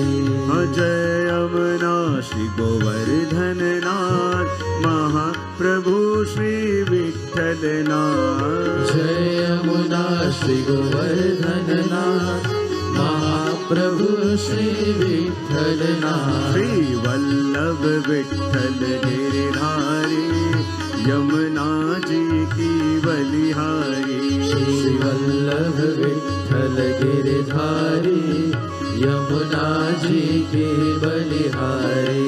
श्री यमुना जी की बलिहारी महारानी जी की बलिहारी. श्री यमुना जी की बलिहारी महारानी जी की बलिहारी. श्री यमुना जी की बलिहारी महारानी जी की बलिहारी. श्री यमुना जी की बलिहारी महारानी जी की बलिहारी. श्री वल्लभ विठ्ठल गिरधारी यमुना जी की बलिहारी. श्री वल्लभ विठ्ठल गिरधारी यमुना जी की बलिहारी. વલ્લભાઈ ईश की जय। આપણા મધ્યમાં જેની કૃપાથી, જેના આશીર્વાદથી, જેના સંકલ્પથી આ વ્રજધામનું નિર્માણ થયું અને વ્રજધામના જ પાટોત્સવના ઉપલક્ષ્યમાં જે આ દિવ્ય 84 કોષ વ્રજ પરિક્રમાનું આપણે દર્શન કરી રહ્યા છીએ એવા પૂજ્ય પિતૃચરણ ચિરાયુષ્માન દ્વારકેશલાલજી, ચિરાયુષ્માન જયદેવલાલજી, ચિરાયુષ્માન વજરાજકુમારજી, ચિરાયુષ્માન પ્રથમેશ કુમારજી બધા જ આપણા મધ્યમાં ઉપસ્થિત છે અને આપણે દર્શન કરી રહ્યા છીએ કામબનના કે ભક્તનું કામ ક્યારે બને. જ્યારે ભગવત ચરણારવિંદમાં નિષ્ઠા આવે ત્યારે માનવાનું કામ બની ગયું. જ્યારે પ્રભુ સિવાયના બધા સહારાઓ છૂટે ત્યારે માનવાનું કામ બની ગયું. કહેવાય ને કે જ્યારે પણ પ્રભુના સાનિધ્યમાં હોઈએ, પ્રભુની પાસે હોઈએ અને જ્યારે ક્રોધ ન આવે ત્યારે માનવાનું કામ પણ જલ્દી બનતું કહેવું પડે. બધા સાચું બોલ્યા ખરા. यदि આજે કોઈને એમ કહેવામાં આવે કે પ્રભુના સાનિધ્યમાં હોઈએ, પ્રભુના દર્શનમાં હોઈએ તો ક્રોધ ન કરવો, તો કદાચ આપણા ગળે વાત ન ઉતરે. પણ હું કાયમ કહેતો હોઉં કે જો આખો દિવસ ક્રોધ કરવાની છૂટ, ખાલી આ 6 ટાઈમ સાચવી લેવાનું, તો તમને ગમે કે ન ગમે? હા કે ના તો પાડો. કે આટલી બધી લિબર્ટી, આખો દિવસ ક્રોધ કરવો હોય તો તમને છૂટ છે, પણ આ 6 ટાઈમ પર ક્રોધ કરવો નહીં તો તમને ફાવે કે ન ફાવે? બહુ સરસ ફાવે બધાને. તો કેટલા સમય ક્રોધ નહીં કરવો તો યાદ રાખવાનું. સૌથી પહેલા સવારે ઉઠતાની સાથે ક્રોધ કરવો. પછી ઘરથી બહાર જતી વખતે, જ્યારે ઘરથી બહાર કોઈ જતું હોય એ વખતે ક્રોધ કરવો. પ્રસાદ લેતી વખતે ક્રોધ કરવો યા કરાવો. બહુ સરસ.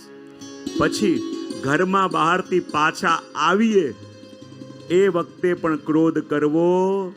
જ્યારે પ્રભુની સેવામાં હોઈએ ત્યારે પણ ક્રોધ કરવો અને સૂતા પહેલા ક્રોધ કરવો. બસ આટલી જગ્યા સાચી લેવાની. પછી આખો દિવસ ક્રોધ કરવો હોય તો છૂટ છે. હવે આ એમ જ કહું કે ના ક્રોધ કરાય જ નહીં, બધા કે એ તો અમને ન ફાવે, ચાલે નહીં, તો ખાલી આ 6 જગ્યાએ સાચવી લેવાની. ક્યારેક ક્રોધ નહીં કરવો, જા પહેલેથી બોલી જાઓ. સવારે જાગતાની સાથે ક્રોધ કરવો. ઠાકોરજીની સેવામાં હો ત્યારે ક્રોધ કરવો નહીં. જ્યારે ઘરથી બહાર જતા હો તો બહાર જતી વખતે ક્રોધ કરવો. જ્યારે પ્રસાદ લેતા હો એ વખતે ક્રોધ કરવો. જ્યારે ઘરે પાછા બહારથી આવો ત્યારે પણ ક્રોધ કરવો. અને બસ સૂતા પહેલા આટલું સાચવી ન શકાય? અને આટલું સાચવી લઈએ તો બધા કાર્ય સિદ્ધ થઈ જાય. તો કહું કામ બન.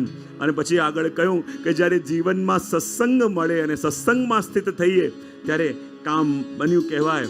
ઠાકોરજીનું શરણ જ્યારે સિદ્ધ થાય ત્યારે કામ બન્યું આપણને કહેવાય. અને કહેવાય ને કે જ્યારે આપણને એ ખબર પડી જાય કે શું ગ્રહણ કરવું અને શું ગ્રહણ ન કરવું ત્યારે માનું એ કામ બંધ.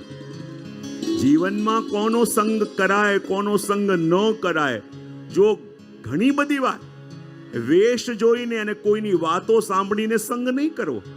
આજે જીવનમાં ઘણા બધા અમને ફરિયાદો આવતી હોય બહારથી કે જે કોઈનો ફોન આવ્યો કે આપના બહુ નિકટના છે અને એમણે મને આપનો નંબર આપ્યો હતો અને અમારા કોઈ સગા હમણાં હોસ્પિટલમાં એડમિટ છે અને અર્જન્ટ અમને આટલા પૈસાની જરૂરત છે. અને કેટલા બધા લોકોએ એમને એમ વાતો સાંભળીને પૈસા જમા કરી દે, પૈસા મોકલી આપે એમને કે જે કીધું છે. અમારા નામથી કોઈ પણ કહે ને કે અમે બહુ નિકટના છીએ કે જે આજ્ઞા કરી છે, જ્યાં સુધી જે દ્વારા આજ્ઞા ન થાય ત્યાં સુધી કોઈની વાતોને માનવાની નહીં. અમારે જે કેવું હશે અમે ડાયરેક્ટ કહીશું. અમારા નામનો ખોટો ઉપયોગ ક્યાંય થતો હોય ને તો બહુ સાવધાન થઈ જવાનું. અમારે જેને કેવું હોય ને, અમારા જે નિકટના હોય ને, અમે ડાયરેક્ટ જેને કહેતા હોઈએ, અમે વાયા ક્યારે જતા ના હોઈએ. અને અમારે ક્યારે પણ કોઈ વૈષ્ણવને આજ્ઞા કરવી હશે ને તો અમે પોતે કહીશું, કોઈને વચ્ચે મધ્યમ રાખતા નથી. એટલે કોઈ પણ એમ કહેતા હોય ને કે અમે જેના બહુ નિકટના, અને આ વાત જે મને કહી છે એટલે કેવા સાવધાન થઈ જવાનું, એ ગોટાળા વાળો છે. અને એટલા માટે ઘણી બધી જગ્યાએ આજે વૈષ્ણવને સાવધાન રહેવાની જરૂર છે. આજે હું કહું છું, લાઈવ પણ બધા જોઈ રહ્યા છે, ઘણા બધા ગામોમાં થયું. અમારા બધાના નામથી એમ ફોન, અમે બહુ જીજાના નિકટના છીએ, અમારા અર્જન્ટ અહીંયા પરિવારના કોઈ હોસ્પિટલમાં એડમિટ છે અને આટલા રૂપિયાની અર્જન્ટ જરૂરત છે, અને અમને પૂછ્યા વિના એ રૂપિયા ત્યાં જમા કરી દે. જમા કર્યા પછી ફોન કરે તો ફોન સ્વિચ ઓફ જ આવે. તો આજે જેમ દંભ અને વૈષ્ણવતાના નામ ઉપર આ પાખંડ બહુ ચાલી રહ્યું છે, અને આ પાખંડથી બહુ સાવધાન રહેજો. અને જ્યારે કોઈ પણ અહીંયા હોય કે બહાર હોય અમારા નામનો ઉપયોગ કરે તો સાવધાન થઈ જાવ. અમારે જે કહે ત્યારે અમે માનીશું. કોઈની વાત જેનો નિકટનો છું કે જેના બહુ પાસેના છીએ કે બહુ આ કરીએ છીએ, એમણે મને કહ્યું છે કે આ કહેજો. આવી ઢોંગ વાતમાં અને આવી પાખંડ વાતોમાં ક્યારે આવતા નહીં. બહુ સાવધાન રહેવાની જરૂર છે. ઘણી બધી જગ્યાએ, દિલ્હીમાં, મુંબઈમાં, ઘણી જગ્યાએ ખોટા રીતે આવી રીતે લોકો માંદા છીએ અને બહુ જરૂર છે, અર્જન્ટ પૈસા જમા કરી દે અને લોકો સાથે છલ થાય. એટલે જે પણ લાઈવ પણ સાંભળી રહ્યા છે, બધા સાવધાન રહેજો. કારણ કે સમય એવો છે, આપણા ભાવનો દુરુપયોગ ન થાય ને, આપણે પોતે સાવધાન રહેવું પડશે. માટે જ્યારે સારો સંગ અને સાચો સંગ થાય ત્યારે માનવાનું ભક્તોનું કામ બન્યું છે, અને એ વસ્તુ સૌથી મહત્વની છે. અને આ કામબનની અંદર પંચમ નિધિ એટલે કે શ્રી ગોકુલ ચંદ્રમાજીનું મંદિર. અને કહેવાય ને, ગોકુલ ચંદ્રમાજી કે જે મહારાસનું સ્વરૂપ, જ્યારે ભગવાન અંતર ધ્યાન થયા, ગોપીઓએ જ્યારે ગોપી ગીત ગાયું અને કોટી કંદર્પ લાવણ્ય સ્વરૂપ ધારણ કરીને જે પ્રભુ પ્રગટ્યા, એ શ્રી ગોકુલ ચંદ્રમાજી. બોલીએ ગોકુલ કે ચંદ કી જય. નારાયણદાસ બ્રહ્મચારી એમની સેવા કરી. દ્રવ્યનો એટલો સંકોચ હતો, દ્રવ્યનો એટલો અભાવ, અને પ્રભુ પણ એવી પરીક્ષા કરે કે જ્યાં સવારે આંખો ખુલે અને રત્નોના ઢગલા ત્યાં ઘરમાં દેખાય. ને જ્યાં રત્નોના ઢગલા દેખાય તો નારાયણદાસજી એમની ભત્રીજીને કહેતા, જો આ બગાડ પડ્યો છે ને બધો વાળી દેજે. અને એની જે ભત્રીજી હતી, બુહારીથી વાળી દે અને ત્યાં ગોબર પણ લીપી દે. અને એવા નારાયણદાસ બ્રહ્મચારી એમની સેવા કરી, અને બ્રહ્મ સંબંધની આજ્ઞા પણ જે સ્વરૂપે કરી, એ આ શ્રી ગોકુલ ચંદ્રમાજી. અને મધુરાષ્ટકમ પણ શ્રી મહાપ્રભુજીએ જેમની સામે ગાયું, એ આ શ્રી ગોકુલ ચંદ્રમાજી. એમને આપણે દંડવત પ્રણામ કરી. અને સપ્તમ નિધિ શ્રી મદન મોહનલાલ પણ અહીંયા જ બિરાજે છે. અને મદન મોહનલાલજી એટલે કહેવાય ને, જ્યારે પ્રભુએ લઘુરાસ વખતે વેણુનાદ કરી અને પોતાના ગોપીજનોને બોલાવ્યા, એ સ્વરૂપ આ શ્રી મદન મોહનલાલજીનું સ્વરૂપ. જ્યારે યજ્ઞનારાયણ ભટ્ટે 32 સોમયજ્ઞ કર્યા અને છેલ્લા સોમયજ્ઞ વખતે પ્રભુએ આજ્ઞા કરી કે જ્યારે આપના વંશમાં 100 સોમયજ્ઞ પૂર્ણ થશે ત્યારે હું જ આપના વંશમાં અવતાર ધારણ કરીશ. અને એ જેણે આજ્ઞા કરી એ સ્વયં શ્રી મદન મોહનલાલજી. અને એમને પણ દંડવત પ્રણામ કરી. પાસે શ્રી મહાપ્રભુજીના કામબનના બેઠકજી છે, એ બેઠકજીમાં આપણે દંડવત પ્રણામ કરીએ, ઝારી સ્પર્શ કરીએ. કારણ કે આજ પાસેના વનમાં એક બ્રહ્મ રાક્ષસ રહેતો હતો, ત્યાં કોઈ જતું નહોતું. શ્રી મહાપ્રભુજી પોતાના પ્રસાદી વસ્ત્રોના છીંટા દ્વારા એનો ઉદ્ધાર કર્યો. અને અહીંયાથી બાજુમાં જ શ્રી ગુસાઈજીના બેઠકજી પણ છે. અને ગુસાઈજીના સેવક મધુસૂદન દાસ, અને મધુસૂદન દાસના મનમાં એ તાપ હતો કે મારે મહાપ્રભુજીના પ્રગટ દર્શન કરવા છે. અને મહાપ્રભુજીના પ્રગટ દર્શન કરવા માટે એણે હટાગ્રહ કર્યો. અને હટાગ્રહ કરીને કહ્યું કે જ્યાં સુધી મહાપ્રભુજીના દર્શન નહીં થાય ને, હું ખાલી દૂધ પીને રહીશ. શ્રી ગુસાઈજી કહ્યો, જો દર્શન માટે આવા ખોટા હટાગ્રહ કરવાની જરૂર નથી. હટાગ્રહ કરીને દર્શન કેમ ના આપે, તો આપણે એમને મજબૂર કરીને આપણી સામે લાવીએ છીએ. અને સામે આવી પણ ગયા તો મજબૂરીથી આવશે, એમની પ્રસન્નતાથી નહીં. તો ક્યારે પણ ભગવત દર્શન કે ભગવત અનુભૂતિ માટે આવા હટાગ્રહ કરવા નહીં. એમણે કહ્યું કે ના, મને મહાપ્રભુજીના દર્શન કેમ ના થાય. અને અખંડ સર્વોત્તમના પાઠ કરવા માટે બેઠા. અને અખંડ સર્વોત્તમના પાઠ કરવા બેઠા. શ્રી ગુસાઈજી કહે કે સહજ રીતે પોકારશો ને તો પણ વલ્લભ દર્શન આપશે, પણ આમ ખાલી દૂધ પીને રહીશ અને આ હટ કરીશ, આવી હટ ન કરો. પણ ન માન્યા. 6 મહિના સુધી માત્ર દૂધ પીને. અને જ્યારે સર્વોત્તમના પાઠ કર્યા ત્યારે મહાપ્રભુજી પ્રગટ્યા તો ખરા, પણ પ્રગટીને ઠપકો આપ્યો કે જ્યારે ગુસાઈજીથી આજ્ઞા લેવા તમે ગયા કે મહાપ્રભુજીના દર્શન કરવા છે, તો શ્રી ગુસાઈજીની અંદર તમને મારા દર્શન કેમ ના થયા? મને તમે એમનાથી અલગ કેમ ગણ્યો કે જ્યારે એ તમારી સામે બિરાજેલા છે તો પણ તમે આગ્રહ રાખ્યો કે મને મહાપ્રભુજીના દર્શન થાય? અને જો ગુસાઈજીમાં તમે શ્રી મહાપ્રભુજીને ન જોયા તો મારા સ્વરૂપની અંદર પણ તમે મને પામી નહીં શકો. એ વાત આની અંદર કહી અને ટકોર પણ કરી. શ્રી ગોકુલનાથજીના બેઠકજી પણ અહીંયા બિરાજે છે, કારણ કે કામનમાં નિત્ય પ્રભુની સન્નિધિ છે, માટે અહીંયા ભાગવતજીનું પારાયણ પણ આપે કર્યું. અને અહીંયા ભક્તોના બધા મનોરથ પ્રભુએ પૂરા કર્યા. અને જુઓ, 84 સ્વરૂપ ધરીને પ્રભુએ બધા વજભક્તોના મનોરથ પૂરા કર્યા હતા. માટે અહીંયા 84 ખંભ છે, 84 ભક્તો છે, 84 ખંભ પણ દર્શન કર્યા હશે તમે ત્યાં કામન જ્યારે ગયા હો ત્યારે. અને 84 સ્વરૂપો ધરીને પ્રભુએ ભક્તોના શૃંગાર કર્યા હતા. જો ભગવાન પણ ભક્તોના શૃંગાર ધરે ને. જ્યારે ગોકુલનાથજીના મનમાં ઈચ્છા હતી કે કુમ્મનદાસજી એકવાર શ્રી નવનીત પ્રિયાજીની આગળ પણ કીર્તન કરે, અને કુમ્મનદાસજીની ટેક એ હતી કે હું શ્રીનાથજીની સામે સિવાય બીજે ક્યાંય ન ગઉં. તો ગોકુલનાથજી વિચાર કરે કે કેવી રીતે કુમ્મનદાસજીને આપણે ગોકુલ લઈ જઈએ. એમની તો ટેક છે, શ્રીનાથજી સિવાય ક્યાંય કીર્તન કરતા નથી, પણ ઈચ્છા મનમાં એ જાગી છે કે ગોકુલ લઈ જવા છે. તો કહે ગોકુલ કઈ રીતે લઈ જવા? બોલે ભગવત નામ લેતા લેતા લઈ જઈશું, ભગવત વાર્તા કરતા કરતા લઈ જઈશું ને તો જ કુમ્મનદાસજી આવશે. અને જ્યારે ચાલતા ચાલતા પાછા જતીપુરાની જગ્યાએ ગોકુલનો રસ્તો લઈ લીધો, અને ગોકુલના રસ્તે ચાલતા ચાલતા ગોકુલનાથજીએ એટલું પૂછ્યું, કેમ કુમ્મનદાસ, સ્વામીજી તો ઠાકોરજીના શૃંગાર ધરે છે, પણ શું ઠાકોરજીએ પણ સ્વામીજીના શૃંગાર કર્યા છે? જ્યાં આટલું પૂછ્યું અને કુમ્મનદાસજીને એવો આવેશ આવી ગયો, હા કૃપાનાથ, ઠાકોરજી પણ સ્વામીજીના શૃંગાર ધરે છે. બોલે કેવી રીતે? બોલે એક દિવસ જ્યારે સ્વામીજી પધાર્યા અને એમના દર્શન કરીને ઠાકોરજીએ કહ્યું કે આજે મારી ઈચ્છા છે કે રાધાજી હું તમારા શૃંગાર મારા હાથે કરું. ત્યારે સ્વામીજી પૂછ્યું, પ્રભુ આપને કયા વિશેષ શૃંગારમાં ઈચ્છા છે? ત્યારે પ્રભુ કે મારી તો ઈચ્છા છે કે આપના જેટલા પણ કેશ છે ને એ એક એક કેશમાં મારે મોતી ગૂંથવા છે. સ્વામીજી કહે, પ્રભુ મારા કેશ તો આટલા લાંબા છે ને આટલા બધા કેશ છે, અને આટલા બધા કેશમાં આપ મોતી ગૂંથશો તો કેટલો સમય લાગશે? પ્રભુ કે મને ક્યાં ઉતાવળ છે, એ બાને મને આપનું સન્નિધિ મળશે, આપનું સાનિધ્ય મળશે. અને એમ કહી સ્વામીજી બિરાજ્યા, અને સ્વામીજીના એક એક કેશ લઈ અને ઠાકોરજી એમાં મોતી પરોવે છે. અને જ્યાં એક સાથે કેટલો સમય ગયો, અને બધા જ સ્વામીજીના કેશમાં જ્યારે ઠાકોરજીએ મોતી પરોવ્યા, અને બધા કેશ મોતીથી એવા સુંદર આચ્છાદિત થઈ ગયા છે. અને જ્યારે ઠાકોરજી સ્વામીજીને કહ્યું કે આપના મુખના દર્શન તો કરાવો, અને જેમ સ્વામીજીનું મુખ ચંદ્ર અને કેશમાં રહેલા મોતી જાણે અનેક તારલાઓની વચ્ચે ચંદ્રમાં શોભિત થતો હોય, એમ જ્યારે સ્વામીજીએ ફરીને ઠાકોરજીની તરફ જોયું, અને ઠાકોરજી એવા દિગ્મૂઢ થયા કે આપના હાથમાંથી કેશ છટકી ગયા. અને જ્યાં કેશ છટક્યા તો બધા મોતી પાછા વેરાઈ ગયા. સ્વામીજી કે હવે શું કરશો? ઠાકોરજી કે ફરી પરોવીશ. બોલે કેટલો સમય જશે? ઠાકોરજી કે મને ક્યાં ઉતાવળ છે. એમ કરતા કરતા ગોકુલ તરફ કુમ્મનદાસજીને લઈ જતા હતા, અને એકદમ હોશ આવ્યો અને કુમ્મનદાસજી પાછા ભાગ્યા શ્રીજી તરફ. અને આવી રીતે પ્રભુ પણ સ્વયં શૃંગાર કરીને ભક્તોના મનોરથોને પૂર્ણ કરે છે.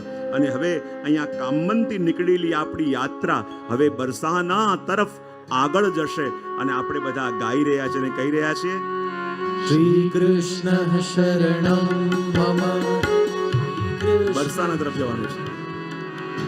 રાધે રાની કી જય, મહારાની કી જય, રાધે રાણી કી જય, મહારાણી કી જય. હો રાધે રાની કી જય, મહારાની કી જય. હો રાધે રાણી કી જય, મહારાણી કી જય. હો બોલો બરસાને વાલી કી જય, જય જય. બોલો બરસાને વાલી કી જય, જય જય. રાધે રાની કી જય, મહારાની કી જય. રાધે રાણી કી જય, મહારાણી કી જય.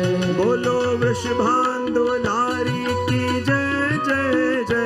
બોલો વૃષભાંધુ નારી કી જય, જય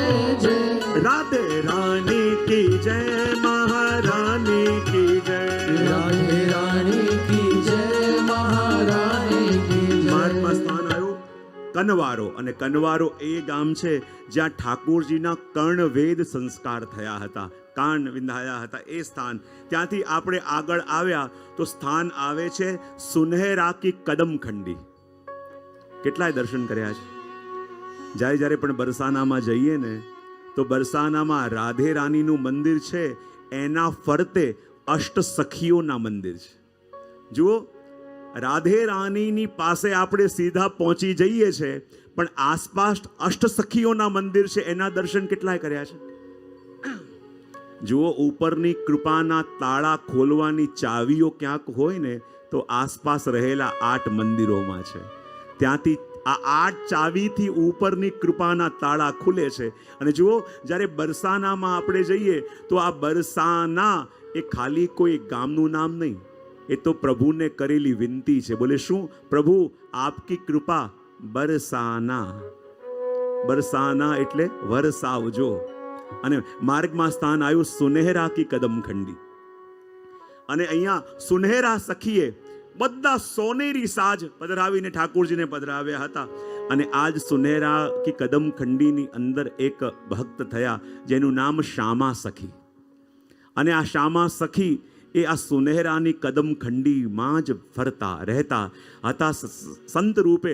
પણ જટાઓ એટલી લાંબી લાંબી એમની થઈ ગઈ હતી, અને આખો દિવસ જેમ રાસમાંથી ભગવાન અંતર ધ્યાન થયા હતા, અને જેવી રીતે ગોપીઓ હે શ્યામ કરીને પુકારતી, એવી રીતે એ શ્યામા સખી આ સુનેહરાની કદમખંડીમાં હે શ્યામ ક્યાં ગયા, હે શ્યામ પ્રગટ જાઓ, હે શ્યામ પધારો, એવી રીતે સખી ભાવથી ફરતા રહેતા અને સખી ભાવથી રહેતા અને પોતાને શ્યામા સખી તરીકે એ પરિચય આપતા. અને એકવાર શું થયું, અહીંયાથી એ શ્યામા સખી ચાલતા ચાલતા જતા હતા અને 2 ઝાડની વચ્ચેથી નીકળ્યા અને આપના કેશની લટ ત્યાંની ડાલીમાં ફસાઈ ગઈ. અને જ્યાં લટ ફસાઈ ગઈ અને શ્યામા સખીને લાગ્યું કે જે શ્યામ સુંદરને હું આટલા વર્ષોથી પુકારું છું, જે શ્યામ સુંદરને હે શ્યામ કહીને અવાજ દઉં છું, આજે મારી અવાજ સાંભળીને એ શ્યામ સુંદર આવી ગયા અને આવીને મારા કેશની લટ એમણે પકડી લીધી છે. અને શ્યામા સખી ઊભા કહેવા લાગ્યા કે હે શ્યામ સુંદર, આવી રીતે આપ મારા કેશની લટ ન પકડો. જો વ્રજવાસીઓ અહીંયાથી જઈ રહ્યા છે, કોઈ જોશે તો મારા માટે શું વાત કરશે. હે પ્રભુ, આ લટ છોડી દો, હે પ્રભુ કેશ છોડી દો. પણ ત્યાં તો કોઈ હતું નહીં. કહેવાય કેટલા દિવસો વીતી ગયા. વ્રજવાસીઓ આવીને કહે, અરે શ્યામા સખી ત્યાં કોઈ નથી, આપ કહો તો આપની લટ છોડાવી દઈએ. ત્યારે શ્યામા સખી કે કોઈની હિંમત નથી કે મારા કેશને અડી શકે. મારા કેશને હવે હું છોડાઈશ, પણ એ જ શ્યામ સુંદર કે જેને યાદ કરતા કરતા મારા કેશની લટ ઉલઝી છે, જ્યારે એ આવીને સુલઝાવશે ત્યારે જ મારા કેશની લટને હું સુલઝાઈશ. એમ કરતા કરતા 3-4 દિવસ થઈ ગયા. ભૂખ્યા તરસ્યા શ્યામા સખી ત્યાં ઊભા છે અને હે શ્યામ કરીને પુકારી રહ્યા છે. હવે પ્રભુને ચિંતા થવા લાગી કે આ શ્યામા સખી તો મારા નામની રટ લઈને કહે છે કે જે શ્યામને યાદ કરતા કરતા મારા કેશ ઉલઝ્યા છે, જ્યારે એ શ્યામ આવીને સુલઝાશે તો જ મારા કેશને હું સુલઝાઈશ, વરના આમને આમ મારા પ્રાણને ત્યાગી દઈશ. ત્યાં પ્રભુને લાગ્યું કે જો આમને કંઈક થઈ જશે, આ તો મારા નામની હટ લઈને પ્રતીક્ષા કરી રહ્યા છે. અને પ્રભુ ત્યાં પધાર્યા અને પ્રભુ પધારીને કહે, જો શ્યામા સખી હું આવી ગયો છું, હવે તમે કહો તો તમારા કેશને સુલઝાવી દઉં. અને જ્યાં કેશ અડવા ગયા, શ્યામા સખીએ કહ્યું, ખબરદાર મારા કેશ અડ્યા છે. પ્રભુ કે કેમ? બોલે, હું શ્યામ સુંદર છું, જેની રાહ તમે જોતા હતા, હું પોતે આવ્યો છું, શું તમારા કેશ સુલઝાવી દો? ત્યારે શ્યામા સખીએ કહ્યું, તમે કયા શ્યામ છો? બોલે, કયા શ્યામ છો એટલે? શું એ શ્યામ છો જેને ગાયો ચરાઈ હતી? બોલે, હા એ શ્યામ છું.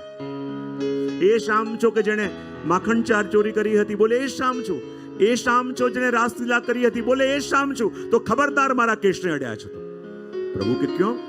કે યદિ એ શ્યામ હો તો મારા કેશને અડજો. બોલે, કયા શ્યામ? બોલે, એ શ્યામ જે વૃંદાવનની કુંજોમાં બિરાજી પોતાના હાથે રાધાજીના ચરણોની સેવા કરે છે. જો એ શ્યામ સુંદર હો તો મારા ચરણને અડવા, મારા કેશને અડજો, અન્યથા નહીં. ત્યારે પ્રભુએ કહ્યું કે હા શ્યામા સખી, હું એ જ શ્યામ સુંદર છું કે જે વૃંદાવનની કુંજોમાં બેસી અને મારા હાથે રાધાજીના ચરણોની સેવા કરું છું. અરે હવે તો તારા કેશને છોડાવવા દે. શ્યામા સખી કે હમણાં નહીં. બોલે, કેમ? હવે શું થયું? ત્યારે કહે કે આપે ખાલી કહ્યું કે આપ એ શ્યામ સુંદર છો કે જે રાધાજીના ચરણોની સેવા કરો છો, અને હું માની લઉં એટલો ભોળો પણ નથી. તો બોલે તો ક્યારે માનીશ?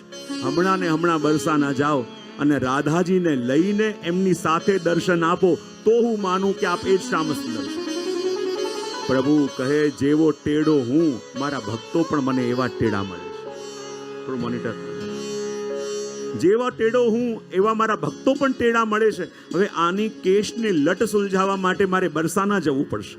બરસાના પધાર્યા અને રાધાજીને કહે જલ્દી જલ્દી પધારો. બોલે કેમ? એક ભક્તના કેશની લટ સુલઝાવી છે, એના માટે પ્રભુ મને લેવા માટે આવ્યા. બોલે શું કરું, મને પણ મારા જેવા ટેડા ભક્તો બધા મળે છે, એમની ઈચ્છા પૂરી કરવા માટે આપે પધારવું પડશે. હવે રાધાજીની સાથે આવીને યુગલ સ્વરૂપે એમને દર્શન આપ્યા. દર્શન કરી શ્યામા સખીની આંખમાંથી અશ્રુ આવ્યા અને કહે જો હવે તો માન્યા ને, હું એ શ્યામ સુંદર છું, હવે તારા કેશની લટ સુલઝાઈ દઉં. શ્યામા સખી કે ઉભા રહો. પ્રભુ કે હવે શું થયું?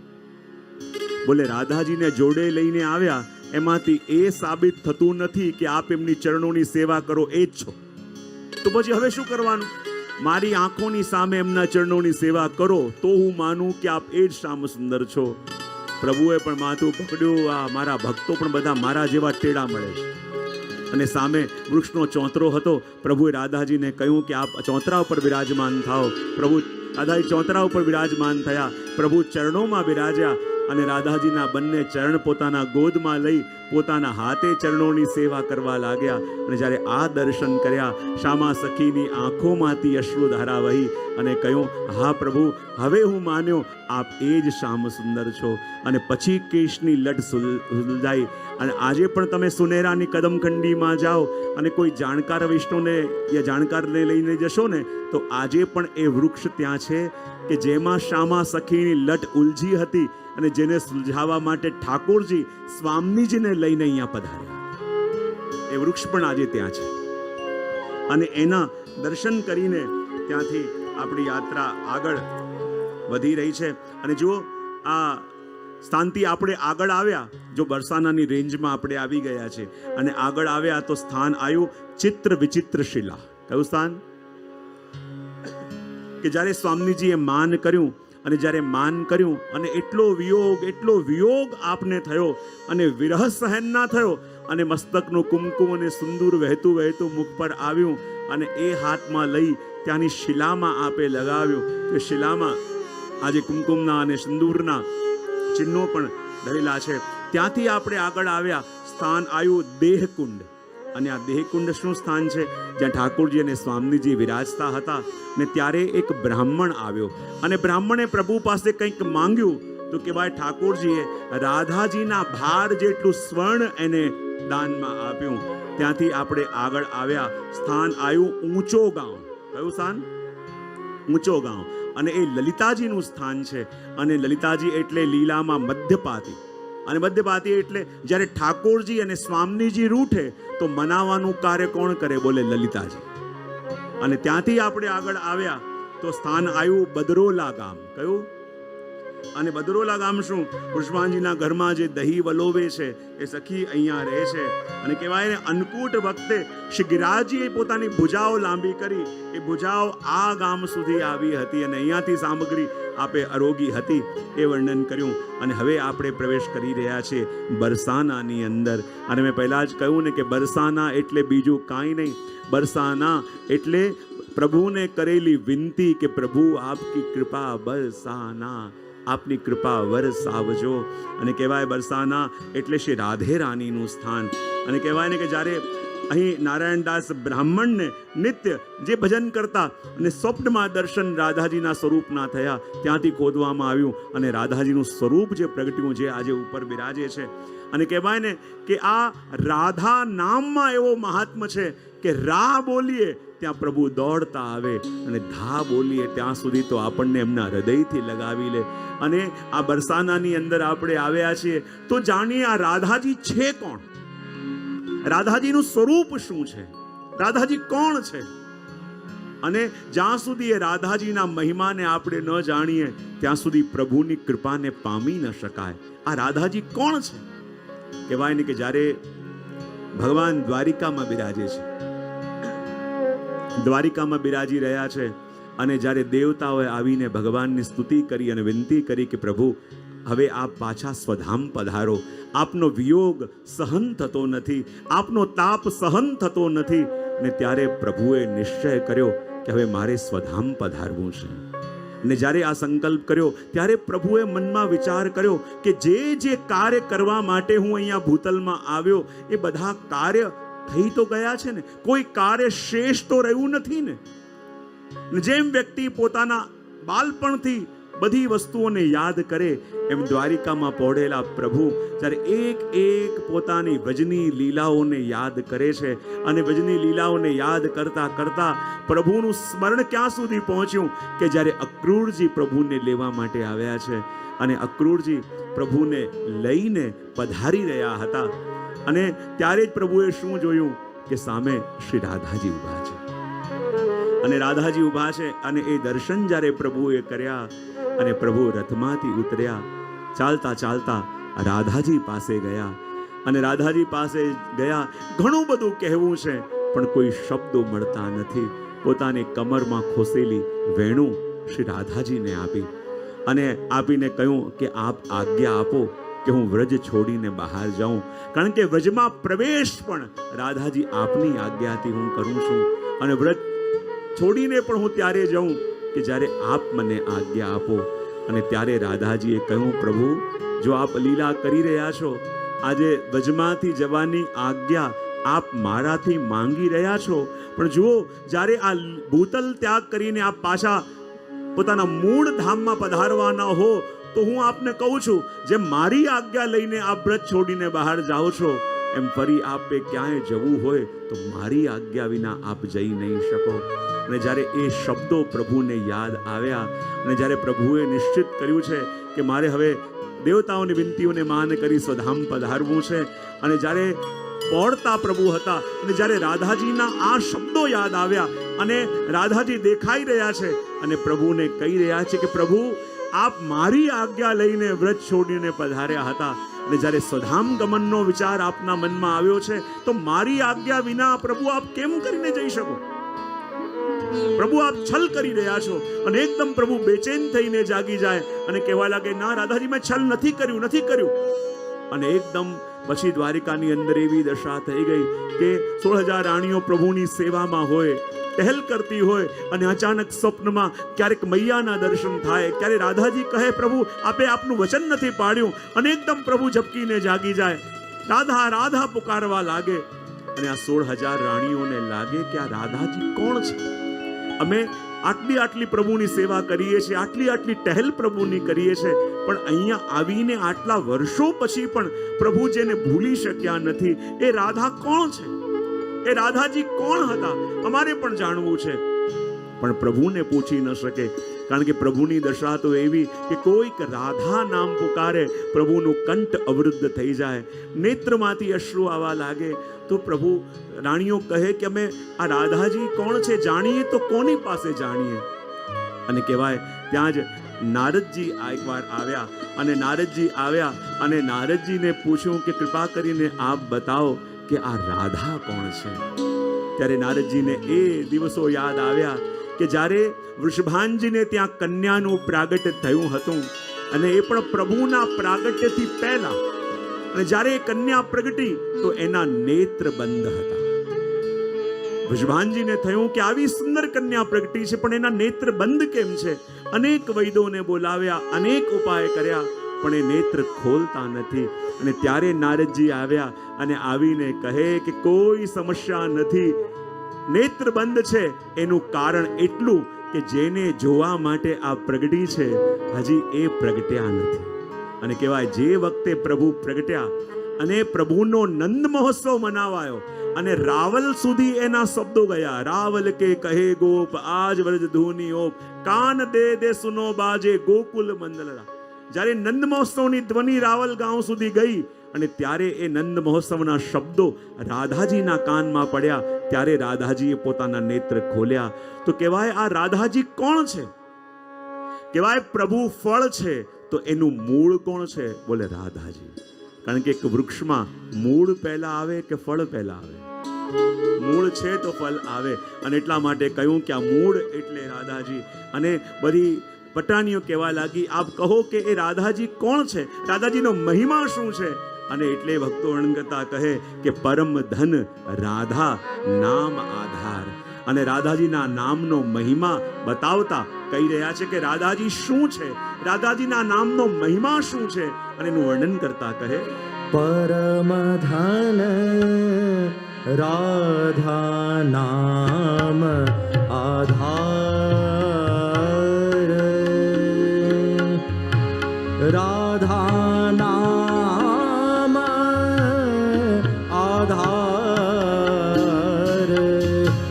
રાધા નામ આધાર, પરમ ધન રાધા નામ આધાર,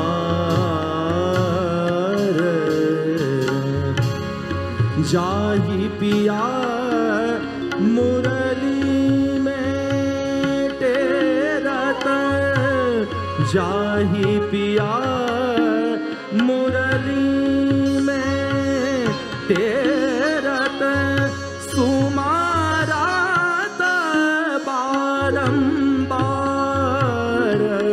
परम धन राधा नाम आधार, પરમ ધન રાધા નામ આધાર. કારણ કે રાધાજીનું નામ શું છે? અમારા પ્રભુનું પરમ ધન કયું હોય તો આ રાધા નામ છે. અરે પ્રભુ જ્યારે મુરલી પણ વગાડે છે, કોઈ કહે આ વગાડે છે, કોઈ કહે આને પોકારે છે, પણ જ્યારે જ્યારે અમારા શ્યામ સુંદર અધરોમાં મુરલી ધરે ત્યારે વેણુમાંથી માત્ર રાધા રાધા રાધા એ જ નામનો ઉચ્ચાર પ્રભુ કરે છે. અને વેણુમાં જ્યારે જ્યારે પણ પ્રભુ પોકારે તો પ્રભુની વેણુ એક રાધાને જ પોકારે છે. અને આ રાધા નામ શું છે એનો મહિમા બતાવતા આગળ કહે वेद मंत्रयरु जंत्र तंत्र में, वेद मंत्रयरु जंत्र तंत्र में, यही कियो निर्धार. અને કહે કે હું પોતે નથી કહેતો, વેદ મંત્ર જંત્ર તંત્ર દરેક શાસ્ત્રો પુકારી પુકારીને કહે છે કે આ જીવ માત્રનો આધાર કોઈ છે તો એ રાધા નામ છે. અને જુઓ ભગવાનના પણ પ્રાણ કહેવાય ને, જ્યારે આપણે કહીએ કે રાધા સહિત કૃષ્ણને પુકારીએ તો માનો કૃષ્ણ, અને રાધા બિના કૃષ્ણ આધા કહેવાય ને. અને જ્યારે એમ કહીએ રાધે કૃષ્ણ રાધે કૃષ્ણ રાધે કૃષ્ણ રાધે કૃષ્ણ, તો ધ્વનિ એમાંથી નીકળશે રાહ દે કૃષ્ણ. જ્યારે રાધે કૃષ્ણ પુકારતા જાઓ ને તો સાઉન્ડ નીકળશે રાહ દે કૃષ્ણ. જ્યારે જીવનમાં વ્યક્તિ રાહ ભટક્યો હોય અને રાધા કૃષ્ણ પોકારે ત્યારે શબ્દ નીકળશે રાધે કૃષ્ણ. ભટકેલાને રાહ પણ એ અપાવે છે. અને કહ્યું વેદ મંત્ર જંત્ર તંત્ર દરેક શાસ્ત્ર કહે છે કે પ્રભુનો પણ કોઈ આધાર છે તો એ રાધા છે. અને માટે કહ્યું श्री शुक प्रगट कियो नहीं ताते, श्री शुक प्रगट कियो नहीं ताते, जान सार को सार, जाना सार को सार, परम धन राधा नाम आधार. અને જો એટલા માટે તો બધાનો સાર જાણીને શ્રી સુખદેવજી મહારાજે પણ ભાગવતમાં રાધા નામને સ્પષ્ટ પ્રગટ ન કર્યું. બોલે કેમ? એ તો પ્રભુનું પણ ધન છે, અને પ્રભુનું પણ ધન છે, અને રાધાજી એ સુખદેવજીના પણ ગુરુ છે. જ્યારે લીલાની અંદર શુક સ્વરૂપે એ સુખદેવજી જ્યારે રાધા રાધા રાધા રાધાનું રટન કરતા ત્યારે રાધાજી એ સુખદેવજીને કહ્યું શુક રાધા મામ વદ વદ કૃષ્ણ કૃષ્ણ. અને કૃષ્ણ નામની દીક્ષા સ્વયં રાધાજીએ શુકદેવજીને આપી અને રાધાજીના સ્વરૂપમાં શુકદેવજીને એવી આશક્તિ કે એકવાર પણ એમના મુખમાંથી રાધા નામ નીકળે અને એમને 6 મહિનાની સમાધિ લાગી જતી. અને જ્યારે પરીક્ષિતને ભાગવત સંભળાવતા હતા, પરીક્ષિત પાસે તો જીવનના ખાલી 7 દિવસ હતા અને એટલા માટે પોતાના ભાવને સાચવીને શુકદેવજી પ્રયત્ન કરે છે કે ક્યાંક રાધા નામ મારા મુખમાંથી ન નીકળી જાય, કારણ કે રાધા નામ નીકળ્યો તો 6 મહિનાની મને સમાધિ લાગી જશે અને જો 6 મહિનાની સમાધિ લાગી ગઈ તો પછી આ પરીક્ષિતનો ઉદ્ધાર કોણ કરશે? એટલા માટે તો રાધા નામને શુકદેવજીએ ગુપ્ત રાખ્યું, બધા સારોનો સાર જાણીને. અને આગળ વર્ણન કરતા કહે, કોટિન રૂપ ધરે નંદ નંદન, કોટિન રૂપ ધરે નંદ નંદન, તો ન પાયો ત્યાં પરાકાષ્ઠાની વાત કરી દીધી. જો એ કહે છે કે ઠાકોરજીએ આટલા અવતારો ધર્યા, 24 અવતારો ધર્યા. ક્યારેક નરસિંહ બનીને આવ્યા, ક્યારેક વામન બનીને આવ્યા, ક્યારેક વરહા બનીને આવ્યા, ક્યારેક કૃષ્ણ સ્વરૂપે આવ્યા. બોલે પ્રભુએ તો આટલા અવતાર ધર્યા અને રાધાજીએ ન ધર્યા, આવું કેમ? તો કહે રાધાજીના તત્વનો મર્મ જાણવા માટે ક્યારેક પ્રભુ નરસિંહ રૂપે આવ્યા કે આ સ્વરૂપ ધરી રાધાજીને જાણી શકું, ક્યારેક વરહા સ્વરૂપે આવ્યા આ સ્વરૂપે રાધાજીને જાણી શકું, ક્યારેક રામ સ્વરૂપે આવ્યા, ક્યારેક કૃષ્ણ સ્વરૂપે આવી શક્યા તો પણ રાધાજીના મર્મને જાણી ન શકે, તો આ જીવ રાધાજીના સ્વરૂપને કેમ જાણી શકે? એટલે તો કહ્યું કોટિન રૂપ ધરે નંદનંદન, તો ન પાવ્યો પાર. અને એટલે તો આગળ વર્ણન કરતા કહે, વ્યાસદાસ યબ પ્રગટ બખાનત,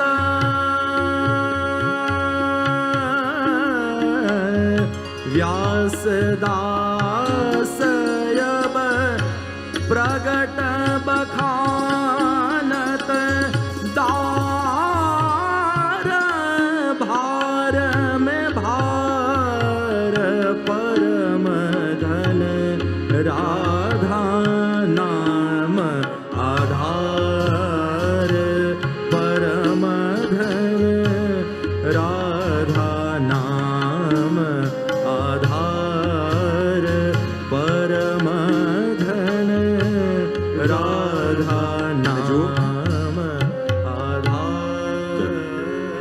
અને જેમ રાધાજીનું સ્મરણ કરતા કરતા પ્રભુ પણ જ્યારે રાધાજીના નામનું શ્રવણ કરે છે, રાધાજીના નામનો ઉચ્ચાર કરે છે, તો પ્રભુનો પણ વિયોગ અને વિરહ એટલો પરાકાષ્ઠાએ પહોંચી જાય છે કે ભગવાન પણ એ સહન કરી શકતા નથી. અને વજના રસિક ભક્તોએ કહ્યું છે કે જ્યારે પ્રભુના શ્રીઅંગ ચરણારવિંદની અંદર એક કમળનું ચિહ્ન, અને કહેવાય જ્યારે રાધાજીનો વિપ્રયોગ પ્રભુને થાય, અને જ્યારે એક સમય રાધાજીનો એટલો વિયોગ પ્રભુને થયો ત્યારે એ જે કમળનું ચિહ્ન છે, એ કમળનું ચિહ્ન 1000 પાંખડીઓનું કમળ બની ગયું. અને રાધાજીના વિયોગમાં ઠાકોરજી એ કમળના મધ્યમાં જઈને બિરાજ્યા. અને જ્યારે મધ્યમાં જઈને બિરાજ્યા અને રાધા રાધા નામનો ધ્વનિ કરતા કરતા પ્રભુની આંખોમાંથી અશ્રુધારા વહેવા લાગી. અને જ્યારે અશ્રુધારા વહેવા લાગી અને આંખનું કાજળ આંસુ વડે જ્યારે પ્રભુને વહેવા લાગ્યું અને રાધાજીના સ્વરૂપમાં એટલા મગ્ન પ્રભુ બન્યા છે કે આંખનું કાજળ અને અશ્રુ લઈને એ કમળના એક પાંખડી ઉપર પોતાના હાથે રાધાજીનું એક ચિત્ર બનાવે છે. અને જ્યાં 1000 પાંખડીઓના એ કમળમાં એક પાંખડીના ઉપર જ્યારે પ્રભુએ પોતાના અશ્રુ અને કાજલ વડે રાધાજીનું એક ચિત્ર બનાવ્યું અને જ્યાં નેત્ર ખોલ્યા, હમણાં તો એક રાધાજીનો વિયોગ હતો, પણ સામે તો 1000 સ્વરૂપો રાધાજીના છે. અને 1000 સ્વરૂપોના દર્શન કરી પ્રભુનો વિયોગ માનો 1000 ગણો વધી ગયો અને પ્રભુના રોમ રોમમાંથી રાધા રાધાનો ધ્વનિ થવા લાગ્યો. અને એ વખતે જ્યારે પ્રભુ મૂર્છિત થઈને ઢળી પડ્યા ત્યારે પ્રભુના મુખારવિંદમાંથી રાધાજીના 16 નામ પ્રગટ થયા. અને એ 16 નામ એવા છે કે વ્રજના રસિક ભક્તો કહે છે કે જીવનમાં જેના મુખથી પણ આ 16 નામ એકવાર પ્રગટે છે તો અમારા પ્રભુ જીવનમાં એકવાર એને સાક્ષાત પ્રગટ અનુભવ જરૂર કરાવે છે. અને જો આ વ્રજની ભૂમિમાં, આ વ્રજધામમાં આપણે બેઠા છીએ તો આજે એ 16 નામનો ઉચ્ચાર હું બધાને કરાવીશ. અને આ એ 16 નામ છે કે જેના મુખથી પણ એકવાર એ નામોનો ઉચ્ચાર થાય છે, પ્રભુ આ જીવનમાં એકવાર એને પ્રગટ પોતાનો અનુભવ જરૂર કરાવશે. હું બોલીશ અને એક સાથે ઉચ્ચાર કરવાનો છે. પહેલું નામ છે રાધા, બીજું છે રાસેશ્વરી, ત્રીજું રાસવાસિની, ચોથું રસિકેશ્વરી, પછી કૃષ્ણ પ્રાણાધિકા, કૃષ્ણ પ્રિયા, કૃષ્ણ સ્વરૂપિણી, કૃષ્ણ વામાંગ સંભુતા, પરમાનંદ રૂપિણી, કૃષ્ણા, વૃંદાવની, વૃંદાવન વિનોદિની, ચંદ્રાવલી, ચંદ્રકાંતા, શતચંદ્ર પ્રભાનના. આ 16 નામ છે. અને આ 16 નામ જ્યારે તમારા મુખથી આજે ઉચ્ચારિત થયા તો નિશ્ચિત માનજો, જ્યારે તમે આવ્યા ત્યારે કંઈક ઓર હતા ને જ્યારે આજે જશો ત્યારે કંઈક ઓર હશો. આ જે વસ્તુ, જે નામ તમારા હૃદયની અંદર આજે અંકિત થયું છે, વવાયું છે, સ્થાપિત થયું છે, નિશ્ચિત માનજો કે જ્યારે પણ પ્રભુ કૃપા કરશે અને આ નામનું શ્રવણ આજે કર્યું છે, નિશ્ચિત માનજો જીવનમાં એકવાર ઠાકોરજી પ્રગટ અનુભવ જરૂર કરાવશે. જ્યારે આ નામ આપણા હૃદયની અંદર સ્થાપિત થયા તો જીવનના હરેક પગલે હવે એ ભરોસો રાખજો કે તમે એકલા નથી, ઠાકોરજી પણ તમારી સાથે છે. અને જ્યારે રાધાજીનો મહિમા બતાવી રહ્યા છે, અને એટલે તો કહું કોટીને રૂપ ધરે મનમોહન. એક કંકડીનું જરા આન કરજો. કોટીન રૂપ ધરે નંદ નંદન, કોટીન રૂપ ધરે નંદ નંદન, તો ન પાયો પાર. વ્યાસદાસ અબ પ્રગટ બખાનત, દાર ભાર में भार. राधा नाम आधार परम धन, राधा नाम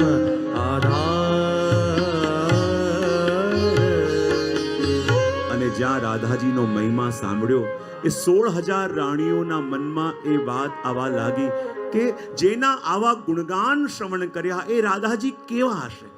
એ રાધાજીના એકવાર જીવનમાં દર્શન મળે, એ રાધાજીના સ્વરૂપનું ચિંતન કરતા કરતા એકવાર એમની ઝાંકી પણ થાય. એ કામના 16,000 રાણીઓના મનમાં થઈ. અને કહેવાય કે જ્યારે કુરુક્ષેત્રમાં સૂર્યગ્રહણ હતું અને એ વખતે અન્ય પુરાણોમાં કથા આવે છે કે બધા વ્રજવાસીઓ પણ ત્યાં સ્નાન કરવા આવવાના હતા અને ત્યાં સમાચાર આ રાણીઓને મળ્યા કે શ્રી રાધાજી પણ પધારવાના છે. અને રાધાજી પણ પધારવાના છે એ સમાચાર જ્યારે બધી પટરાણીઓને મળ્યા, દરેકના મનમાં એક જ લાલસા હતી, એક જ ઈચ્છા હતી કે જીવનમાં એકવાર અમને રાધાજીના દર્શન થઈ જાય. અને જ્યારે બધા વ્રજવાસીઓ આવતા હતા અને પટરાણીઓ પણ માર્ગમાં ઊભી હતી અને જ્યાં બધા ગોપીજનો આવતા હતા અને એમાં એક ગોપીને એવી સુંદર, એવી અદ્ભુત સ્વરૂપના દર્શન કર્યા, ત્યારે એમણે પૂછ્યું શું આ રાધાજી છે? ત્યારે એમણે કહ્યું ના, આ તો રાધાજીના દાસીની પણ દાસી છે. રાણીઓ વિચાર કરવા લાગી, જેમની સેવકીની પણ દાસી આવા સ્વરૂપમાં છે તો રાધાજી કેવા હશે. મનમાં થોડી ઈર્ષા પણ ભાવ જાગતો હતો કે અમારા પ્રભુ અમારી સાથે રહીને પણ હજી પણ રાધાજીને યાદ કરે છે, રાધાજીનું સ્મરણ કરે છે. અમારા પ્રભુ અમારી સેવાને પણ માનો એ અક્ષર ન થઈ શકે કે જે રાધાજીને ભૂલાવી શકે. જ્યાં સુધી રાધાજીના દર્શન કર્યા નતા ત્યાં સુધી મનમાં થોડીક ઈર્ષા પણ હતી. પણ જ્યાં સામે રાધાજી પધાર્યા અને રાધાજીના દર્શન કર્યા તો દર્શન કરતાની સાથે આવું અદ્ભુત અને અલૌકિક સ્વરૂપ, આ સૌંદર્ય આ લોકનું હોઈ જ ન શકે. અને એવું અદ્ભુત સૌંદર્ય કે જેના દર્શન કરતાની સાથે જે પણ લેશ માત્ર પણ ઈર્ષા ભાવ એ રાણીઓના મનમાં આવ્યો હતો એ બધો ઓગળી ગયો. અને એમ લાગ્યું કે આ રાધાજી બીજું કોઈ નહીં, આ તો મારા પ્રભુનું સુખ, મારા પ્રભુનું સાક્ષાત સુખ જાણે મારા નેત્રોથી અમે દર્શન કરતા હોય એવું લાગી રહ્યું છે. દ્વેષ ચાલ્યો ગયો, મનમાં જાગેલી ઈર્ષા ચાલી ગઈ અને હૃદયની અંદર પરમ પ્રેમનો સંચાર થવા લાગ્યો જ્યાં રાધાજીના દર્શન કર્યા. અને બધી રાણીઓએ આવીને શ્રી રાધાજીને વિનંતી કરી કે આપ અમારી સાથે થોડા વાર માટે ચાલો. અને રાધાજી એમ કહેવાય છે કે એમની સાથે ગયા અને થોડી વાર બિરાજ્યા પણ ખરા. અને એ પટાણીઓએ રાધાજીને આરોગવા માટે દૂધ પણ આપ્યું. રાધાજી બધાના ભાવને પૂર્તિ કરવા માટે આરોગ્યા પણ ખરા. અને રાત્રિના સમયમાં જ્યારે ઠાકોરજી પહોંચતા હતા અને રાધાજીના દર્શન કરી બધી ફરિયાદો શાંત થઈ ગઈ અને લાગ્યું કે પ્રભુના સુખ વિશે અમે પ્રયત્ન કરતી હતી પણ આજે અમારી આંખોથી પ્રભુના સુખના દર્શન કર્યા. અને રાત્રિના સમયમાં જ્યારે પટરાણીઓ પ્રભુના ચરણોની સેવા કરતા હતા અને દ્રષ્ટિ જ્યારે પ્રભુના ચરણ ઉપર પડી તો શું જોયું? પ્રભુના ચરણમાં ફોલ્લા પડેલા છે. રાણીઓ ચિંતિત થઈ ગઈ કે પ્રભુ આપના ચરણમાં આવા ફોલ્લા કેમ? ત્યારે પ્રભુએ કહ્યું કે જ્યારે રાધાજી આજે તમારી પાસે આવ્યા હતા પટરાણી કો આપને કેવી રીતે ખબર? બોલે તમે રાધાજીને દૂધ અરોગાવવા માટે આપ્યું હતું? બોલે હા કૃપાનાથ. તો કે એ દૂધ બહુ ગરમ હતું અને જ્યારે એ ગરમ દૂધ રાધાજીએ પીધું અને એમના હૃદયમાં મારા ચરણારવિંદ નિત્ય બિરાજે છે અને ગરમ દૂધ ભીતર ઉતાર્યું એને કારણે મારા ચરણમાં છાલા પડી ગયા. અને જોતાની સાથે અનુભવ કરતાની સાથે પટરાણીઓના આંખમાંથી અશ્રુ વહેવા લાગ્યા કે આ સુધી પરમ પ્રેમ કોને કહેવાય એ સાંભળ્યું હતું પણ જ્યારે રાધાજીના દર્શન કર્યા ત્યારે સમજાયું કે આ જગતમાં પરમ પ્રેમનું સ્વરૂપ કોઈ હોય, પરમ પ્રેમ પ્રગટ સ્વરૂપે ક્યાંક બિરાજતું હોય શ્રી સ્વામીજીના ભીતર બિરાજે છે, રાધાજીના સ્વરૂપમાં બિરાજે છે. એ અનુભૂતિ પણ એમને થઈ. માટે કહું વ્યાસદાસ અબ પ્રગટ બખાનત. અને એ રાધાજીના સ્વરૂપનું ચિંતન, રાધાજીના સ્વરૂપનું વર્ણન કોણ કરી શકે? અને એટલે તો આપણે ત્યાં કહેવામાં આવ્યું છે ને કે આપણે ત્યાં રાધાજી સ્પષ્ટ શબ્દ ન લેતા આપણે ત્યાં જ્યારે પણ કહીએ ને ત્યારે સ્વામિનીજી કહીએ છીએ. કોઈ જ્યારે શ્રી ગોસાઈજી વૃંદાવન પધાર્યા હશે અને ત્યાં કોઈએ કહ્યું કે અમે તો રાધે રાધે બોલીએ છીએ પણ આપ સ્વામિની સ્વરૂપે સન્માનથી અમને કેમ બોલો છો? ત્યારે ગુસાઈજીએ કહ્યું તમે વ્રજવાસી છો તો તમારા માટે રાધા તમારી કન્યા છે પણ અમારા માટે રાધાજી એ અમારી પુત્રવધુ છે. અમારા પ્રભુ અને અમારા પ્રભુના પ્રિયા એટલે અમારા પુત્રવધુ થાય તો જેવી રીતે દીકરીને બોલાવીએ તો પુત્રવધુને સન્માનથી બોલાવવું પડે તો અમે સ્વામીજી કરીને બોલાવીએ છીએ. અને એટલા માટે જ કહેવાય ને કે સાક્ષાત સ્વામીજી સ્વરૂપા છે. તો પ્રસંગ પણ આપણે ત્યાં મળે ને કે જ્યારે શ્રી ગુસાઈજીને ત્યાં એક બંગડી વેચવા વાળો આવ્યો. બંગડી વેચવા વાળો જ્યારે આવ્યો અને કહું કે બહુ સુંદર બંગડી લઈને આવ્યો છું તો ગુસાઈજીએ કહ્યું કે મારા 7 પુત્ર વધુઓ અંદર છે જેને જેવી બંગડી ગમે એ એમને આપી દો. અને બધાને જેવી ગમે એવા રંગની બંગડીઓ બધાએ લઈ લીધી અને બંગડીઓ બધાએ લઈ લીધી અને બહાર આવીને એ બંગડીવાળો કહે કે હું આપની 8 પુત્ર વધુઓને આ બંગડી આપી આવ્યો છું. શ્રી ગુસાઈજી કે ભીતર તો 7 પુત્ર વધુઓ છે. બોલે ના 8 છે. બોલે ના 7 છે તો 8 ક્યાં? બોલે ના 8 છે. શ્રી ગુસાઈજી કે મને જોવા દો. અને જ્યાં ગુસાઈજી અંદર પધાર્યા તો 7 પુત્ર વધુ તો હતા પણ જોડે 8માં ઊભા હતા અને ઘૂંટો તાણેલો હતો. શ્રી ગુસાઈજી પધાર્યા અને કહેવા લાગ્યા અરે આપ કોણ છો? આમ જુએ તો આમ ચહેરો ફેરવી લે, આમ જુએ તો આમ ચહેરો ફેરવી લે. શ્રી ગુસાઈજી કડક શબ્દોમાં કહ્યું અરે આપ છો કોણ? ઘૂંટો ઊંચો કરો. અને ડરતા ડરતા ઘૂંટો ઊંચો કર્યો. બોલે આપ કોણ છો? તો કહે હું સ્વયં શ્રી રાધાજી છું. તો આપ અહીંયા ક્યાંથી? તો કહે કે મારા સ્વામીને આપ પોતાના પુત્ર માનીને સેવા કરો. જો મારા સ્વામી આપના પુત્ર થયા તો હું આપની કોણ થઈ? અને એટલા માટે હું અહીંયા આવી છું.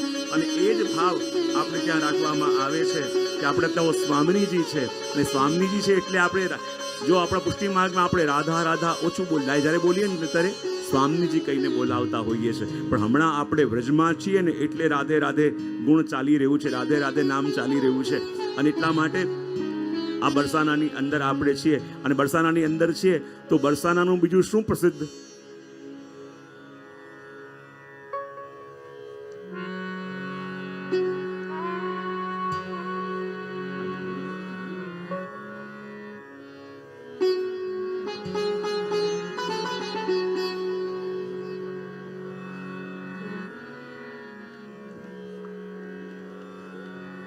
હમણાં જયદેવલાલજીનું વચનામૃત પણ થશે. પણ જો વચનામૃત પણ થાય એની પહેલા આપણે બરસાનાની હોલીનો અનુભવ કરવો છે ને. કારણ કે પ્રારંભમાં વચન આપ્યું હતું કે થોડો હોળીનો ઉત્સવ પણ કરવાનો છે. તો જ્યારે બરસાનાની અંદર હોળી ઉત્સવ થઈ રહ્યો છે અને એટલું ગુલાલ ઉડ્યું છે કે આજે જેટલા બરસાનાના વૃક્ષો એ પણ લાલ, અનુરાગમય, આકાશ પણ લાલ, ભૂમિ પણ લાલ, આખું વ્રજ માનો અનુરાગમય થયું છે. અને ત્યાં ઠાકોરજી એમના સખાઓ સાથે હોળી ખેલી રહ્યા છે અને સામે સ્વામીજી એમની સખીઓ સાથે હોળી રમી રહ્યા છે. અને સ્વામીજી હોળી રમતા રમતા દ્રષ્ટિ પ્રભુની ઉપર પડી અને સખીઓને કહ્યું, અરે સખીઓ, કોઈ યુક્તિ કરી આજે જો પ્રભુ આપણી પાસે આવી જાય તો આખા વર્ષની કસર કાઢી દઈએ. પણ ઠાકોરજી આવે કેવી રીતે? સખાઓ ઘેરીને રાખે છે. તો કહે કોઈ ઉપાય કરીને ઠાકોરજીને પકડીને લઈ આવો. અને અહીંયા ગોપીઓ ચૂપચાપ ગઈ અને બધા લાલ રંગે એવા રંગાયા હતા કે કોણ કોનું સગું છે કોઈને સમજાતું નથી. અને એમાં મધુમંગલ નાસ્તા નાસ્તા ભાંગ પીને બહાર આવ્યો અને ગોપીઓને લાગ્યું કે આજ કૃષ્ણ હશે. અને મધુમંગલને પકડીને લઈ ગયા રાધાજી પાસે.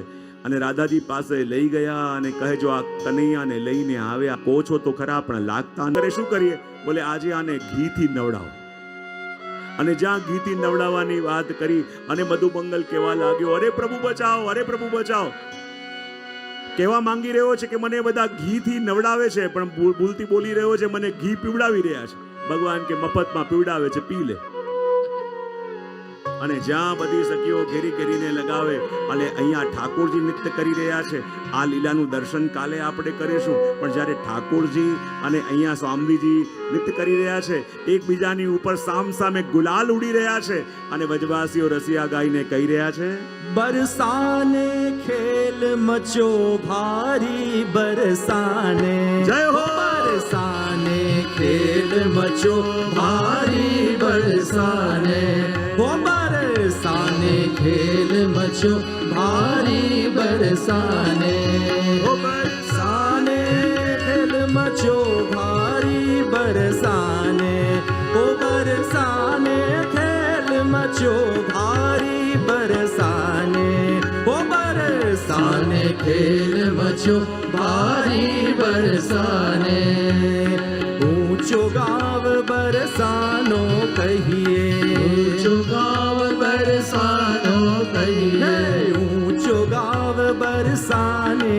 कहिए, ऊंचो गाँव बरसाने कहिए, अरे बीच खेले राधा प्यारी, बीच खेले राधा प्यारी बरसाने, ओ बरसाने खेल मचो भारी बरसाने, हारे बरसाने हमरे बरसाने, हारे बरसाने हमरे बरसाने, खेल मचो भारी बरसाने, हो बरसाने खेल मचो भारी बरसाने, हो रंग होरी मचाई दई रे मोहन रसिया ने, हो रंग होरी मचाई दई रे मोहन रसिया ने, हो रंग होरी मचाई दई रे मोहन रसिया ने, हो रंग होरी मचाई दई रे मोहन रसिया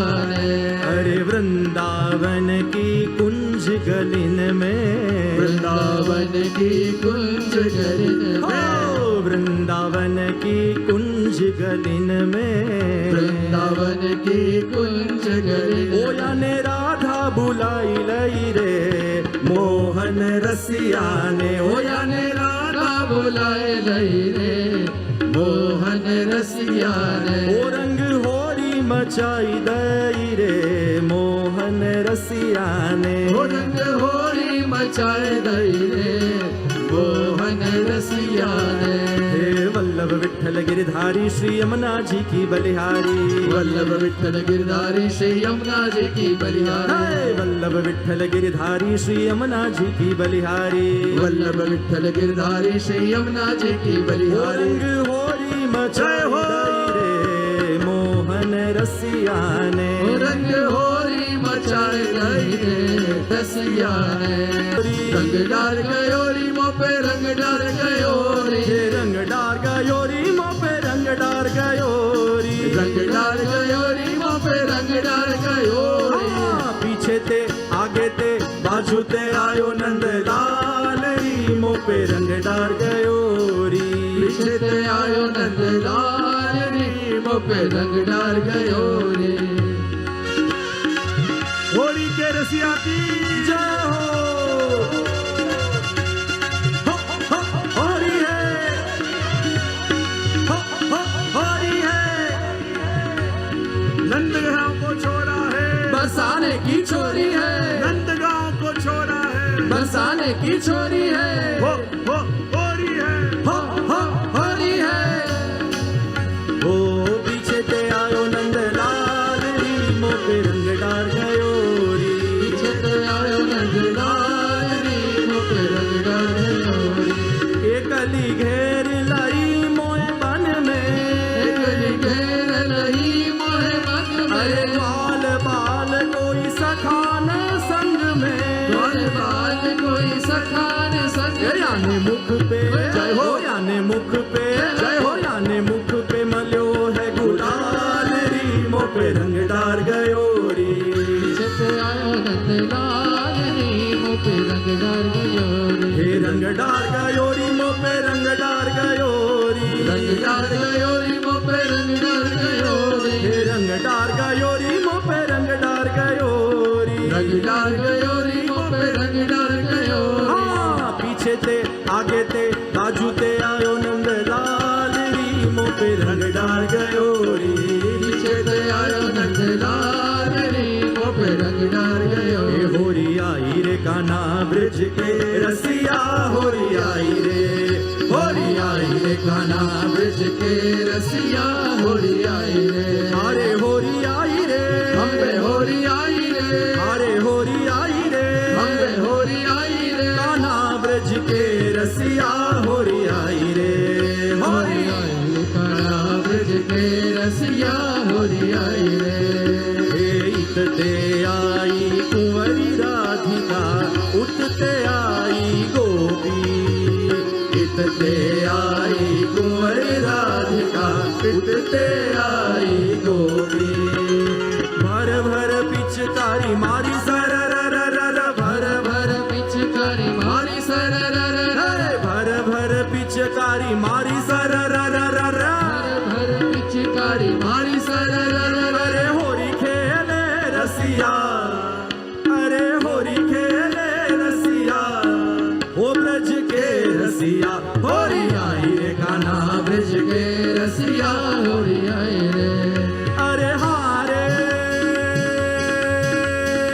आवारे रसिया हो प्यारे रसिया हमारे रसिया हो प्यारे रसिया अरे हमारे रसिया हो प्यारे रसिया हमारे रसिया हो प्यारे रसिया अरे रसीले रसिया मेरे मन बसिया रसीले रसिया मेरे मन बसिया अरे रंगीले रसिया मेरे मन बसिया रंगीले रसिया मेरे मन ये बसिया होरी आई रे कान्हा ब्रज के रसिया होरी आई रे होरी आई रे कान्हा ब्रज के रसिया होरी आई रे होरी आई रे कान्हा ब्रज के रसिया होरी आई रे बोलिए होरी के रसिया की जय બધા પોતાના સ્થાનમાં બેસી જાઓ. જો બરસાના છે જ્યાં સ્થાન મળે ત્યાં બેસી જાઓ.